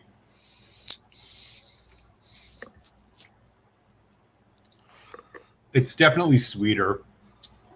the Cairdeas is more sweeter. Yeah, I think the Cairdeas is less balanced. It's much more the cloying red wine fruit, shorter finish. I don't know. I mean, I think the Ardbeg black is a tick higher. I just think it's more balanced. It's got a little bit more of that rich earthiness. But again, I feel like we're getting into real subjective territory here. Right. We're both relatively young whiskeys, and you can tell by the finish, which is like, I think on the black is closer to medium. On the Cairdeas, it's short medium. Yeah. They're young whiskeys, no doubt. I just think the black is I think the Pinot's just working better with the Ardbeg profile than maybe the red wine is working with the Laphroaig. But I think we're mincing. I gave the CR Ardbeg 4 out of 5. I think I'd still stick with that. But again, I mean, this is if you can find this at retail, the black, it's $40 more than the other one. So like, we're really that's true. Really a $40 better whiskey. I don't know. No, I will agree with. I will say for the record, I think you should try the Ardbeg black. I don't think it's worth $140. No, just be clear about that. No, I'll agree with that. I mean, 120, I would say it's worth. I think for both of these guys, if they were like around 120, I do think the black is a better value though at 120. The black is just so great. And that's the killer. That's the thing for me. When I have a whiskey experience, I don't want just the palate to be good. I want all three. Actually, make that 6 things great. And what I mean by that is I want the nose, the palate, and the finish. And after a couple drops of water, I want the nose, the palate, and the finish to be damn good. And if I don't get it out of all 6 of those, that's where I kill you on a score. That's the way I see it. This is really splitting hairs, but I feel like the Cairdeas is more aggressive. It's just louder. I think its notes are stronger. I think the black is a little bit more subdued, a little bit more blended together. I mean, it's the best I can do. Yeah. Hard to say. I just like the I also had earthiness. some grams tonight, so we're getting to the point where my notes might not be quite as good, but I think, yeah, I don't know what the black 46% that you have is like, but I would imagine, I think the blacks is probably, for somebody who likes, if you like smoky peated whiskey, you don't mind paying a little bit because you're a fanboy of a distillery, and you like a nice kind of interesting wine finish, I think the black is a tick better than the Cairdeas, but Yeah, it's the best I can do. I just prefer the earthiness and the savoriness of an Ardbeg profile, I think. I mean, I do love Laphroaig, and I love that you can't, like I said, you can't get that TCP iodine stuff anywhere. You have to get it from Laphroaig. But when it comes down to sitting down with this one versus the black, I like the black a smidge better. I wish that Dustin and Steven would open up his damn bottle so we could see what he thinks of it. I'd be curious now, knowing what you know about the black and knowing what you know about the Cairdeas, how would you compare it to that sample of the Port Charlotte MRC01 we had last week? Ooh, that is a good question, man. That one was a really damn good surprise to me. Yeah. And if I remember correctly, I'm trying to remember what I gave that one. It was on the higher side. It definitely, I do like the MRC01 better than this. I'm trying to remember what I gave it versus the black. The black I gave like a 4.25 if I'm not okay. What did we give the MRC01? Do you remember? I think I was in the 4.25 range. I almost want to say you went 4.5. Yeah, I think the Port Charlotte MRC01 versus the black and the Cairdeas, I think I actually prefer that Port Charlotte MRC01 because of the peat was there, the fruit was there, the flavor, the balance, the intensity. Say again? The brisket. The brisket was there. Holy shit, the brisket was in your face, man. That's what I love. I mean, you get a little bit of the ham brisket on this guy. You get with the black, you get more of a thick tar creosote feel. Yeah. And with the Port Charlotte, you get a true form like barbecue, pig in the ground, beer on ice, and all our rowdy friends are coming over tonight kind of feel. You know what I mean? I hear that. Well said. That was and Lost Cause just posted some good comments to that note. But yeah, I'm with you on that. Recent Oogie and Corey. Yeah, I totally agree with you on that. I love the Corey and the Oogie. I love both of them. The Frog had a birthy. He hit it for me tonight. Can't mix it compared to the black. Haven't had it. Mixed reviews on that one as well. Never bought backups of the drum and never opened this committee release. Don't buy backups of the drum. Yeah, you don't want to. Yeah, the drum is a hard pass on that one. The committee release was actually a little bit better than. I'm sorry, the limited release was a little skosh better. And I'm wondering seriously. I cannot wait to get this limited release black to you, Malt, because I want to see if you like the limited better than the committee. It does happen with some of these newer Ardbegs I've noticed. I'm not quite sure. Yeah, I heard that about the drum last year. I still have some of the drum CR, mostly because it's just uninteresting. Yeah, the rum black, that would be fun. Yeah, the Ardbeg black is solid. I mean, it's youthful. You can tell it's youthful, but man, it's good. I'm just glad I wasn't the only one that felt. I don't recommend you break your bank for it, but solid. Yeah, I'm just glad that I wasn't the only one that felt like that one was a little bit like a hair, and I'm not by much, but a hair trick better actually than this new Cairdeas, which I do like, but I just wish it was a little bit more fruity and not so much. Yeah, on the short, dry finish. That's the only thing that just killed it for me. Yeah, I'm with you. No, it wasn't a terrible whiskey ace by any stretch. It was just. I mean, to me, it's really hard for any Islay whiskey to pull off a rum cask finish. I mean, I can't really even think of it. Has anyone else tried it besides Ardbeg that you could think of? I'm trying. Has Kilhoman released a rum cat? I don't think they even done the rum yet. Maybe they know better. No, Kilhoman has done some rum, but it's been special releases, single casks for like certain regions. There's a Canadian single cask release rum, Kilhoman. Oh, okay. I like to get my hands on that just to see what it's like. Start with the core range, you won't go wrong. What are we talking about here? Need to open my knowledge. Oh yeah, for Ardbeg. Yeah, you need to get some Ardbeg Trooper. You can't. You really can't go wrong with. I would start with the Corryvreckan and the Ugadal. Those two you have to have. I would skip the 10. I would skip the NO. No. I would go straight for the Skip Corryvreckan. and skip the Weebies. Don't skip the 10. I'm sorry, man, but No, you and I disagree on the 10. I like the NO, and I'm even saying skip the NO. I just think we both agree that the Corryvreckan and the Ugadal are the two best of the core of Ardbeg. Is that not a true statement? I think the 10 and the Ugadal are the best. Oh, you love the Corryvreckan. No, I do love the Corryvreckan, but here's the thing. I think Corryvreckan is third just because it's like a freaking $100. I think you go Oogie and 10 and then Corryvreckan. No. Yeah. Dude, the 10 is, 46% non-chill filtered, natural color, and age statement, and it's like sub $55. The Corryvreckan is like $100 some and it's an NAS. I'm not hating on it. I think it's a really good whiskey.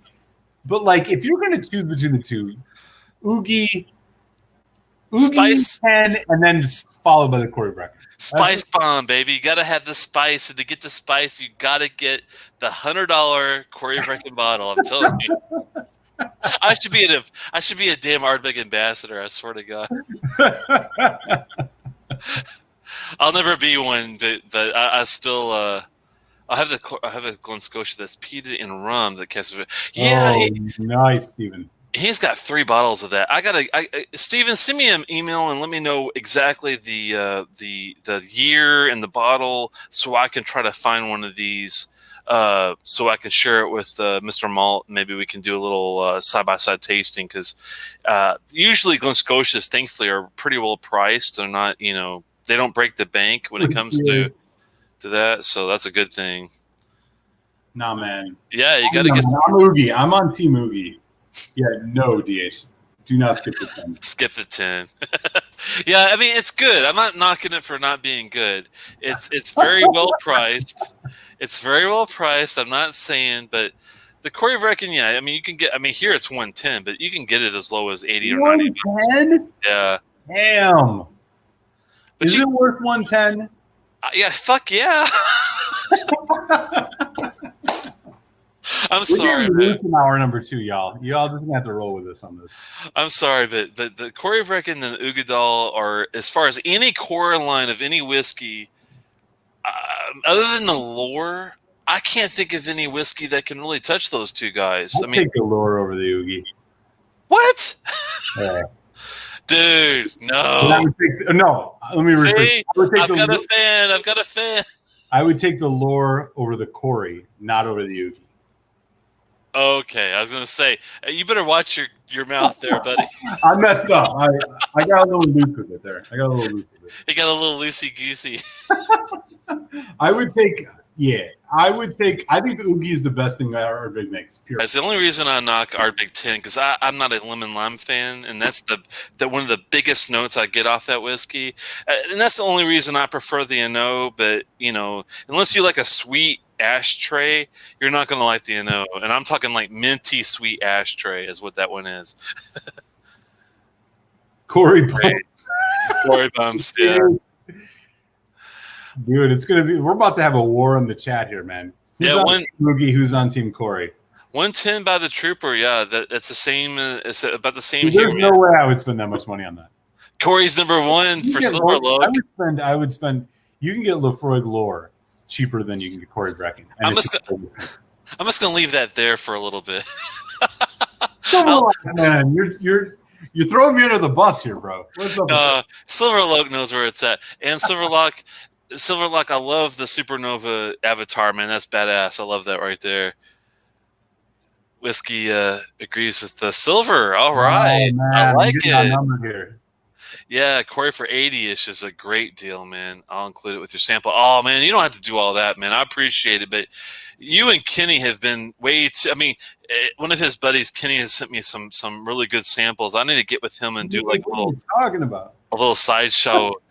So yeah, I mean, if you are able to, that's great. But don't go out of your way. If you just send me the name and the year, I'll try to get a bottle for Malt and I so we can do it. Is there anybody in this chat that's on Team Oogie over Corey Vrecken? Let me know. I think there might be a couple. I need an ally here, man. I'll be honest with you. No, I'm gonna be straightforward with you. I do agree with you. Actually, if I had to choose between the two, Ugadal versus you're on Vrecken, okay. I want Team Ugadal. Actually, yeah. Okay, I didn't know that. Okay, I figured you would be because of the sweetness. I like the sweetness, and I don't mind the pepper, but the Corey Vrecken on white and black pepper is very much in your face. So that I agree. But Dustin likes the lore over them all. Wow. No, I would take Oogie over the lore, but I would take lore over the Corey. Whiskey Ace agrees with Dustin, I think, on that one. That's interesting. Dude, the lore gets a really bad rap among whiskey snobs, but I'm telling you, the lore is good. It is good. I just don't think it's Stark Cove good. I'm sorry, man. No, I don't know about that. Well, oh, come on. Don't even go there, man. Come on. There we go, Lost Cause. What's up, Lost Cause? I used to be a Team Oogie. Well, I mean, it's all subjective on the moon. I mean, on the mood. But Corey Vrecken is the best of the core range. I mean, I don't know. It really depends. Take the samples. All right, man. That's fine with me. First bottle off Ugadal was so light on the tongue, but when I had it different. Oh man.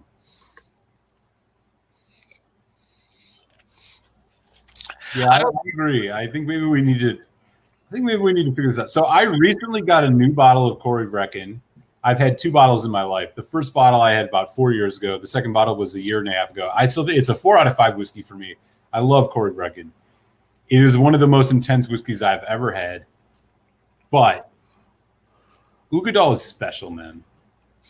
There is something about, and I know that there's like batch variation and here and there, and like older ones are better. But I'm telling you, as of 2 years ago, I had a glass of Ugadal with a steak, and I am telling you, it was one of the most euphoric experiences that I've had with a whiskey.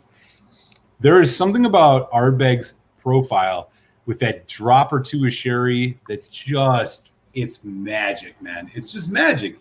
And I'm no hater on the Corey. I think Ardbeg's core range, with the exception of the Anno, like all really good, above average whiskeys. You can't say that about many distilleries. They're above average. Dude, the Anno is... The 10 is what he means to say. No. The 10 absolutely destroys the Anno. The Anno is like diet Ardbeg for more. So weak. It's so boring. It's not my jam. I generally would give it a 3 out of 5 because it's still quality. But let me tell you, Elizabeth, they're coming to take me. Yeah, dude, the Anno. I don't mess with the Anno. We should have. I think Steven's got a good idea. If we ever later on down the road, if you feel like it, we should do a Laura Ugadal, Corey Vrecken shoot out, whatever you want to call it, and see what we think. And we got to do it blind, though. The only way to do it is blind. I mean, we're going to know which ones they are. Oh, fuck yeah. We're going to know. We got to at least trick ourselves. I think the reason why... Stephen Connor, exactly. I think that those few drops of sherry in that Ugadal, man, come on. You can't mess with it. It's perfection. There are 2 whiskeys that I think are better than the Ardbeg Ugadal that come off of Isla. And I think it's other than like highly aged stuff, so we're not going to include that. And that is Lagavulin 12 cask strength and Laphroaig 25. Yeah. No, you just can't mess with it. I think with this group, I would probably rate it like Ugadal, then lower than Corey Vrecken. I mean, only because I do appreciate the spice, but I'm not always in the mood for spice. Like I am always in the mood for sherry. So that I think that's the only reason why I would do it like this order: Ugadal, lower, and Corey Vrecken, just as a preview. Yeah. Well, be it so, I hear you, but like you're right. You'll know the nose of Ugadal, but you won't necessarily know the difference between Anno and Wee Beastie, or Anno and 12, or Anno and 10. That's where I think the blind comes into a factor. Like I'm not convinced that those totally full bourbon casks. I mean, I know the Wee Beastie has a little bit of sherry, but nobody picks that up. I really think you might not notice those blind. And so it's worth doing, even though I totally agree with you on your premise, which is, yeah, I mean, you'll know the Oogie in a second. Demon, yeah, you need to try. If you let me ask this, Ben. Have you ever had the Talisker 10? If you like the Talisker 10 at all, I think you will like the Corey Vrecken. If you don't like the Talisker 10 that much, you might not be too keen on the Corey Vrecken because it's very white and black pepper forward. So give that, kind of thought. Let me tell you a story. Oh, he's got a good point. The viscosity of the Corey Vrecken is thicker than some. I had to. Okay. I would have to do them side by side. It's been a long time since I've had the Ugadal, to be honest with you. But I have 2 bottles of it sitting around waiting. I would say this: the first time I had Corey Vrecken, it was the second Ardbeg, or it was the third Ardbeg I had bought. I bought the 10, and then I had the Anno, and then I bought the Corey Vrecken, and I had maybe had like 5 or 6 heavily peated scotches ever. That whiskey, I remember walking into my kitchen just being like, my tongue was on fire. I was like, I think I described it as like a muzzle of hornets attacking your tongue. Like, it was so intense. I couldn't believe how intense that Corey Vrecken was. The only whiskey that I think I've had 2, there's 2 that come to mind that are maybe more intense than the Corey Vrecken was, and that's the 10 cask strength and the Laphroaig 10 cask strength, and the Laphroaig Cairdeas quarter cask strength. Just assault, like absolute assault. And I remember just being blown away by how intense the Corey Vrecken was. And then I bought a bottle a couple years later and appreciated it even more, because I was like, wow, this is intense, but I'm not quite enjoying it as much. Yeah, a couple of years later, I reviewed it earlier this year. Yeah, it's a 4 out of 5. It's a great whiskey, but the Ugadal is special, man. Like, there's something about that marriage of the little bit of sherry. It's just freaking magic. The viscosity difference, I think, is barely, though. It's 57 versus 54%. Like the Corey Vrecken is 57 point something, and the Ugadal is like 54 point something.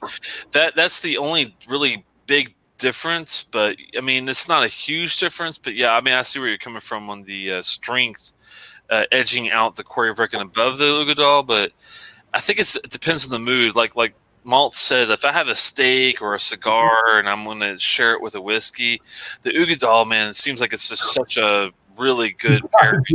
If you, I'm not even a real big meat eater, but let me tell you, if you ever have a steak, I'm telling you, man, pour yourself a glass of Ugadal. It's euphoric. It's fucking euphoric, and I implore anybody else to do it. It's amazing. Looks like Ben's going to have having the Corey for the first time on September 13th coming up. That should be good. Okay, let us know what you think. I'm curious how that goes. You're so right about Ardbeg. Sure, he does wonderful things to Ardbeg. That's true. Yeah. I love the Oogie, but I like the Corey Vrecken. Can't stand it. No. Yeah. Boo and O. Everyone hates the no, man. Hashtag screw and O, man. And no. Oh my goodness. We got to get a bottle of a no and read it. It was my second whiskey review ever that I did on my channel. I generously, I think, gave it a 3.25. I probably would go lower now. I don't know. The NO was such a disappointment. I think that the score is fair, but it doesn't. I would not even remotely compare it to the Select because of several reasons. First off, the ABV is a huge difference. Second, if you are a fan of sweet mint and you like a white ashtray, you're gonna love the NO. I mean, it's just that's what it is, and that's I think if you ever was a smoker of menthol cigarettes, you will like the NO. And I smoked my regular Marlboro Reds for many years. I smoked Camel Whites for many years, and then at the very late before I quit smoking in 2012, I smoked Newport menthols on a daily basis, and that was my last experience with smoking. So when I quit and I got into Scotch after that, and I went back and had that menthol experience, that to me was pretty good. But I mean, one thing that can put this all, I mean, if you wanted to put a nail in the box of this, just get this, man. You can't go wrong. oh yeah, the Cask Strength 10. The Cask Strength 10, bro. Like, Dustin's right about the nose you'll know the notice, and you'll notice the well, nose. yeah, on the Oogie, but like, would you be able to tell the nose? Have you had the Wee Beastie yet? Yes, and I'm about halfway through the bottle. I like it. It's extremely young, of course, for being 5 years old. Young Corey Brecken. I wouldn't give it that much praise, but it is good, but it's not.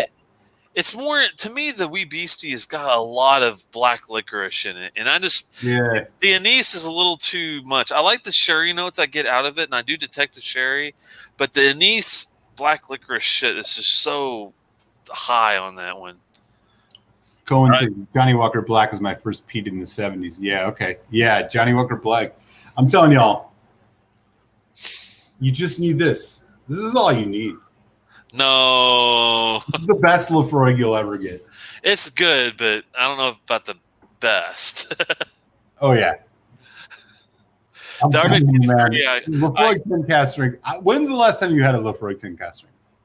It wasn't that long ago. It was probably a couple weeks, maybe. I had a sample of a batch. I want to say it was 16, maybe, whatever one of the newer ones were. Because I had the bottle I bought I had an 8. Was my first experience with it. It was an 8 from April. It looks like of 2018, I want to say. And then I had a sample that was a 16, I think it was. And I mean, they're very good. I'm not knocking them, but it's the best thing Laphroaig puts out, in my opinion. Other than like heavily aged stuff. So we're talking about like core range. Yeah, you can't screw with it. I'll go to war on the Laphroaig 10 Cask Strength. It's just perfect. It's perfect. It is damn good. Everything you want, and you can control it with water. Everything you want. I agree with you, Lost Cause. The 23 is way too expensive. Like $500-$600 for a 23-year-old. I'm sorry, but even for Dalmore, that's fucking high. Too high. Too high. Yeah, we'll have to take a look and see if we can find the. Let's do it, man. No, I agree. The Diet Scotch is definitely the select on the Laphroaig, I have to say. Not had any Talisker yet. Okay, well, I would start with the Talisker 10 first. For sure. And then go for the Ardbeg Corryvreckan, because the Ardbeg Corryvreckan is going to kick your ass if you've never had a Talisker 10. It's going to really mess with you. Just poured a 2015 Ugadal and 2016 Corryvreckan. Let's get it on. Oh, man. Do it. I'm going to root for the Ugadal, I think, on this one, but we'll see what happens. I mean, if you're going by a pure like mouth coat and strength, you're going to go for the Corryvreckan, but Team Ugadal. But I don't know, man. This is all too much fun, man. Lagavulin 16 vibe for sure. Yeah, I see that's a great bottle to compare it to. The Lagavulin 16 is no joke. That's one of the first scotches I ever had that made me fall in love with Scotch. Was the Lagavulin for you, Malt? Was the Lagavulin 16 one of the first ones that got you loving Scotch, or do you remember that one at all? No. The Lagavulin 16 I didn't have actually for quite some time. The first peated malt I had was Talisker 10, which I hated. The second one was Laphroaig, which I hated, and then I hated again. And then one night I went into a bar, and somebody had bought it for me again, and I was like, and then it was like, boom. And then on New Year's Eve 2017, I was hanging out at a friend's house, and he was pouring some scotch for midnight. and it was Ardbeg Ugadal, and I was like, oh my God, this is incredible. And that was it. That completely turned. I still don't love Talisker 10. I'm just not a huge Talisker guy, at least the younger stuff. Did you release your Talisker 18 show recently? I did last week. I love the Talisker 18. It's incredible. The Talisker 18 and the Talisker Distillers Edition, I love. Oh, yeah. And the 10, not so much, but that's just me. Yeah, the 18 is freaking fantastic. But yeah, man, New Year's Eve, I was sipping Ugadal, and I said to myself, I think I really love Scotch because this whiskey is blowing my mind. You know how you have those moments in life, especially earlier in your journey, and I'm sure you guys all have it. There's those times earlier in your journey when you have a certain whiskey that just it's like you've turned a corner into a new world. Ardbeg Ugadal was one of those for me. I think we probably all have them to some degree. Oh yeah, Ugi was one that I was like, the first Scotch, the whiskey that got me into Scotch was Oban 14, which is something I don't even really like now.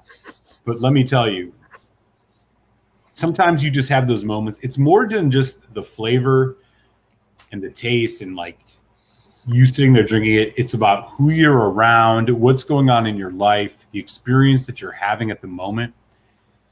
All of those things factor into like a special moment with a whiskey. And like for me, Oban 14, Ardbeg Ugadal, those were some special moments in my life. And what that did was like turn the corner for me. And I was like, I want to explore more Scotch because what I'm experiencing right now, I could probably have 10 glasses of Oban 14 and would have hated 9 of them. But there was something about that night, that moment, the people I was with, the environment I was in, the day, the time, the place in my life, it just made it special. And those are the things that like carry you on in your journey. And that's exactly what happened for me. Yeah, let me tell you, I'll close out with a little story. I was going down to DC, and there's a hammer operator down there that was having like a club event. So I came down to visit the club event and do a little presentation on Parks of the Year. And before, I thought, I gotta get some food, and I'd like to have a little drink to get my.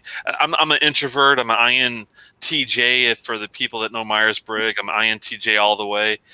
Anyway, but I'm like, I gotta get some food and maybe like one dram, get me, get my nerves settled. Because I hate doing more than like, 10, 20 people. To me is like, I can play music in front of people, but it's weird when you're just talking and you're not playing something. But anyway, I went down. There's this really good Cambodian restaurant. I'm not sure if when you were there, do you remember in Columbia, what is it called? Columbia Heights, right? Columbia Heights.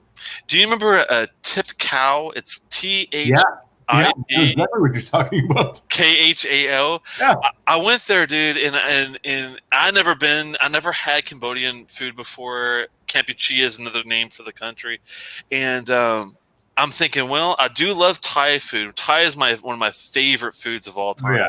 I can eat Thai every day and never be bored, right? So I go in there and they have a Scotch menu. I'm like, what the hell? This is outstanding. So I order my catfish with mango and like vegetables and shit. I mean, it's perfect. And then I'm like, you know what? I think Lagavulin 16 is going to go well with this for some reason. So I get that on the side, and I tell you what, it's the best meal I've ever had. Yeah, man. I mean, those are those moments, right? Like, it's not even about the whiskey being the best thing you've ever had. It's about like the way it intersects with like a whole bunch of other factors of your life, man. I have a DC story I'll tell you. I went to a ramen place, and Daikaya, Yeah, downtown Washington D.C., one of the best ramen places I've ever had. And there's always a wait, so I had to go upstairs. And upstairs, they have another bar restaurant, but they don't do the ramen. They do like other cuisine and all this. And I'm looking at their, they got all these whiskey, tons of Japanese whiskey, just tons. I mean, it's Washington, D.C. You know how it is. You walk into a bar, some of these bars in Washington, D.C., the whiskey collections are immaculate. And I'm looking, and I see this thing. It's like Bob Blair. And it was 1990. And I'm like, oh, nice. I was like, hey, man, what's up with that Bob Blair 90? And he's like, let me tell you about this, man. The guy who owns this bar bought like 3 bottles of this. Nobody drinks it. Do you want to try it? Fuck yeah. And I was like, yep. And he pours me it for free. I mean, this is a DC bar. You know how much a pour is in a DC bar. Oh, we're talking $20, $30. Even in Jack Rose or anywhere in DC, you know how it goes. $20, $30 if it's and that's like the lowest end stuff. Yeah. He pours me a glass of this, and I'm drinking this, and I'm like, holy shit. This is unbelievable. This is the first, outside of Glenfarclas 25, this is the first high-age whiskey I've had. And I'm like... Then you were like, wow, now I know why I like this better than that 25-year-old. Yeah. So he pours this for me, and I'm like sipping it at the bar, and I am just giddy, man. I'm like on a date. She's looking at me like, what's up? And I'm like, you don't understand. This whiskey in my glass. This is freaking amazing.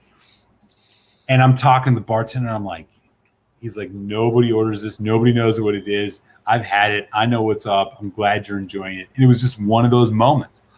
Those are those moments, man. Like, you try something, you're enjoying it in a space. Like, it doesn't even matter how high quality it is. It wasn't just that this was a great Bob Blair. It was this moment I was having. It was a Scotch moment, It was a whiskey moment. And it was just... I remember thinking to myself, I'm going to go home and try and find this bottle. Hell yeah. Powering on the internet. I'm looking for it. And I was able to find a few. It was just one of those things, man. And that's what it's all about. It was so much fun. The guy was looking at me like he knew, like the minute I was into it, he was excited because he was like, nobody else in this bar orders whiskey. He's like, I know you're gonna like this. Right. You're gonna appreciate. I go through 9 bottles of Hibiki Japanese Harmony every week, but this nobody buys. Have it. It's so sad because I like the Bob Blair 90 a lot better than the Hibiki Harmony. I mean, the Hibiki Harmony is good, right? I don't hate it. But, you know what I'm saying? Yeah. It's the Hibiki is more of like refined. I remember going to Nashville the first time I had Booker's bourbon, and I was at like a, next to the Johnny Cash Museum, and then they had this bottle of Booker's, and I was like, I'm gonna splurge. I threw down $14 and got this glass of bourbon, and it was like the most intense, incredible bourbon I'd ever had, and I was like, it was just like those moments, man, and like that's what brings you along on your journey. That's what makes you appreciate the stuff and want to explore more. And yeah, man, it's that's great. what it's all about, really. I mean, that's what the whole point is, and I'll never forget, I'm not sure if I'm pronouncing that right, the Tip Cow, but that Tip Cow place, man, is unreal. Yeah. I hope they're still there because I haven't been, unfortunately. I did get a chance to go back one time after that, and it had another enjoyable scotch and another enjoyable meal. But, since all this crap has happened to us, I haven't had a chance to go back.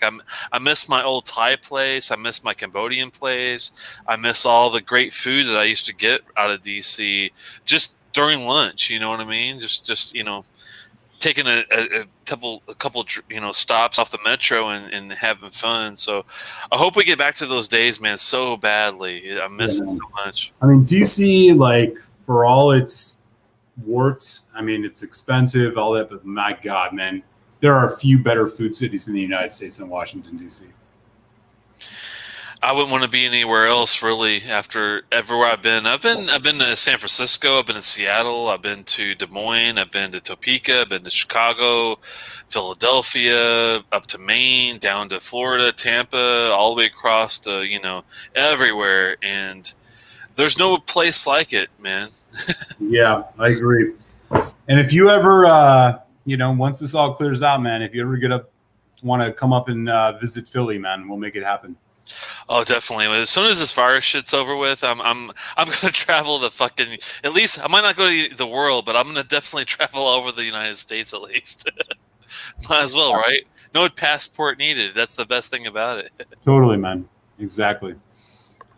Well, I appreciate you stopping by. I think I better cut it off, but I really, really, really had a lot of fun with this glass. I mean, in a nutshell, I mean, I might not have enjoyed it as much as I like the black, but it's not that this is a bad glass at all. It's definitely still a 3.75 out of 5 all day long, I think.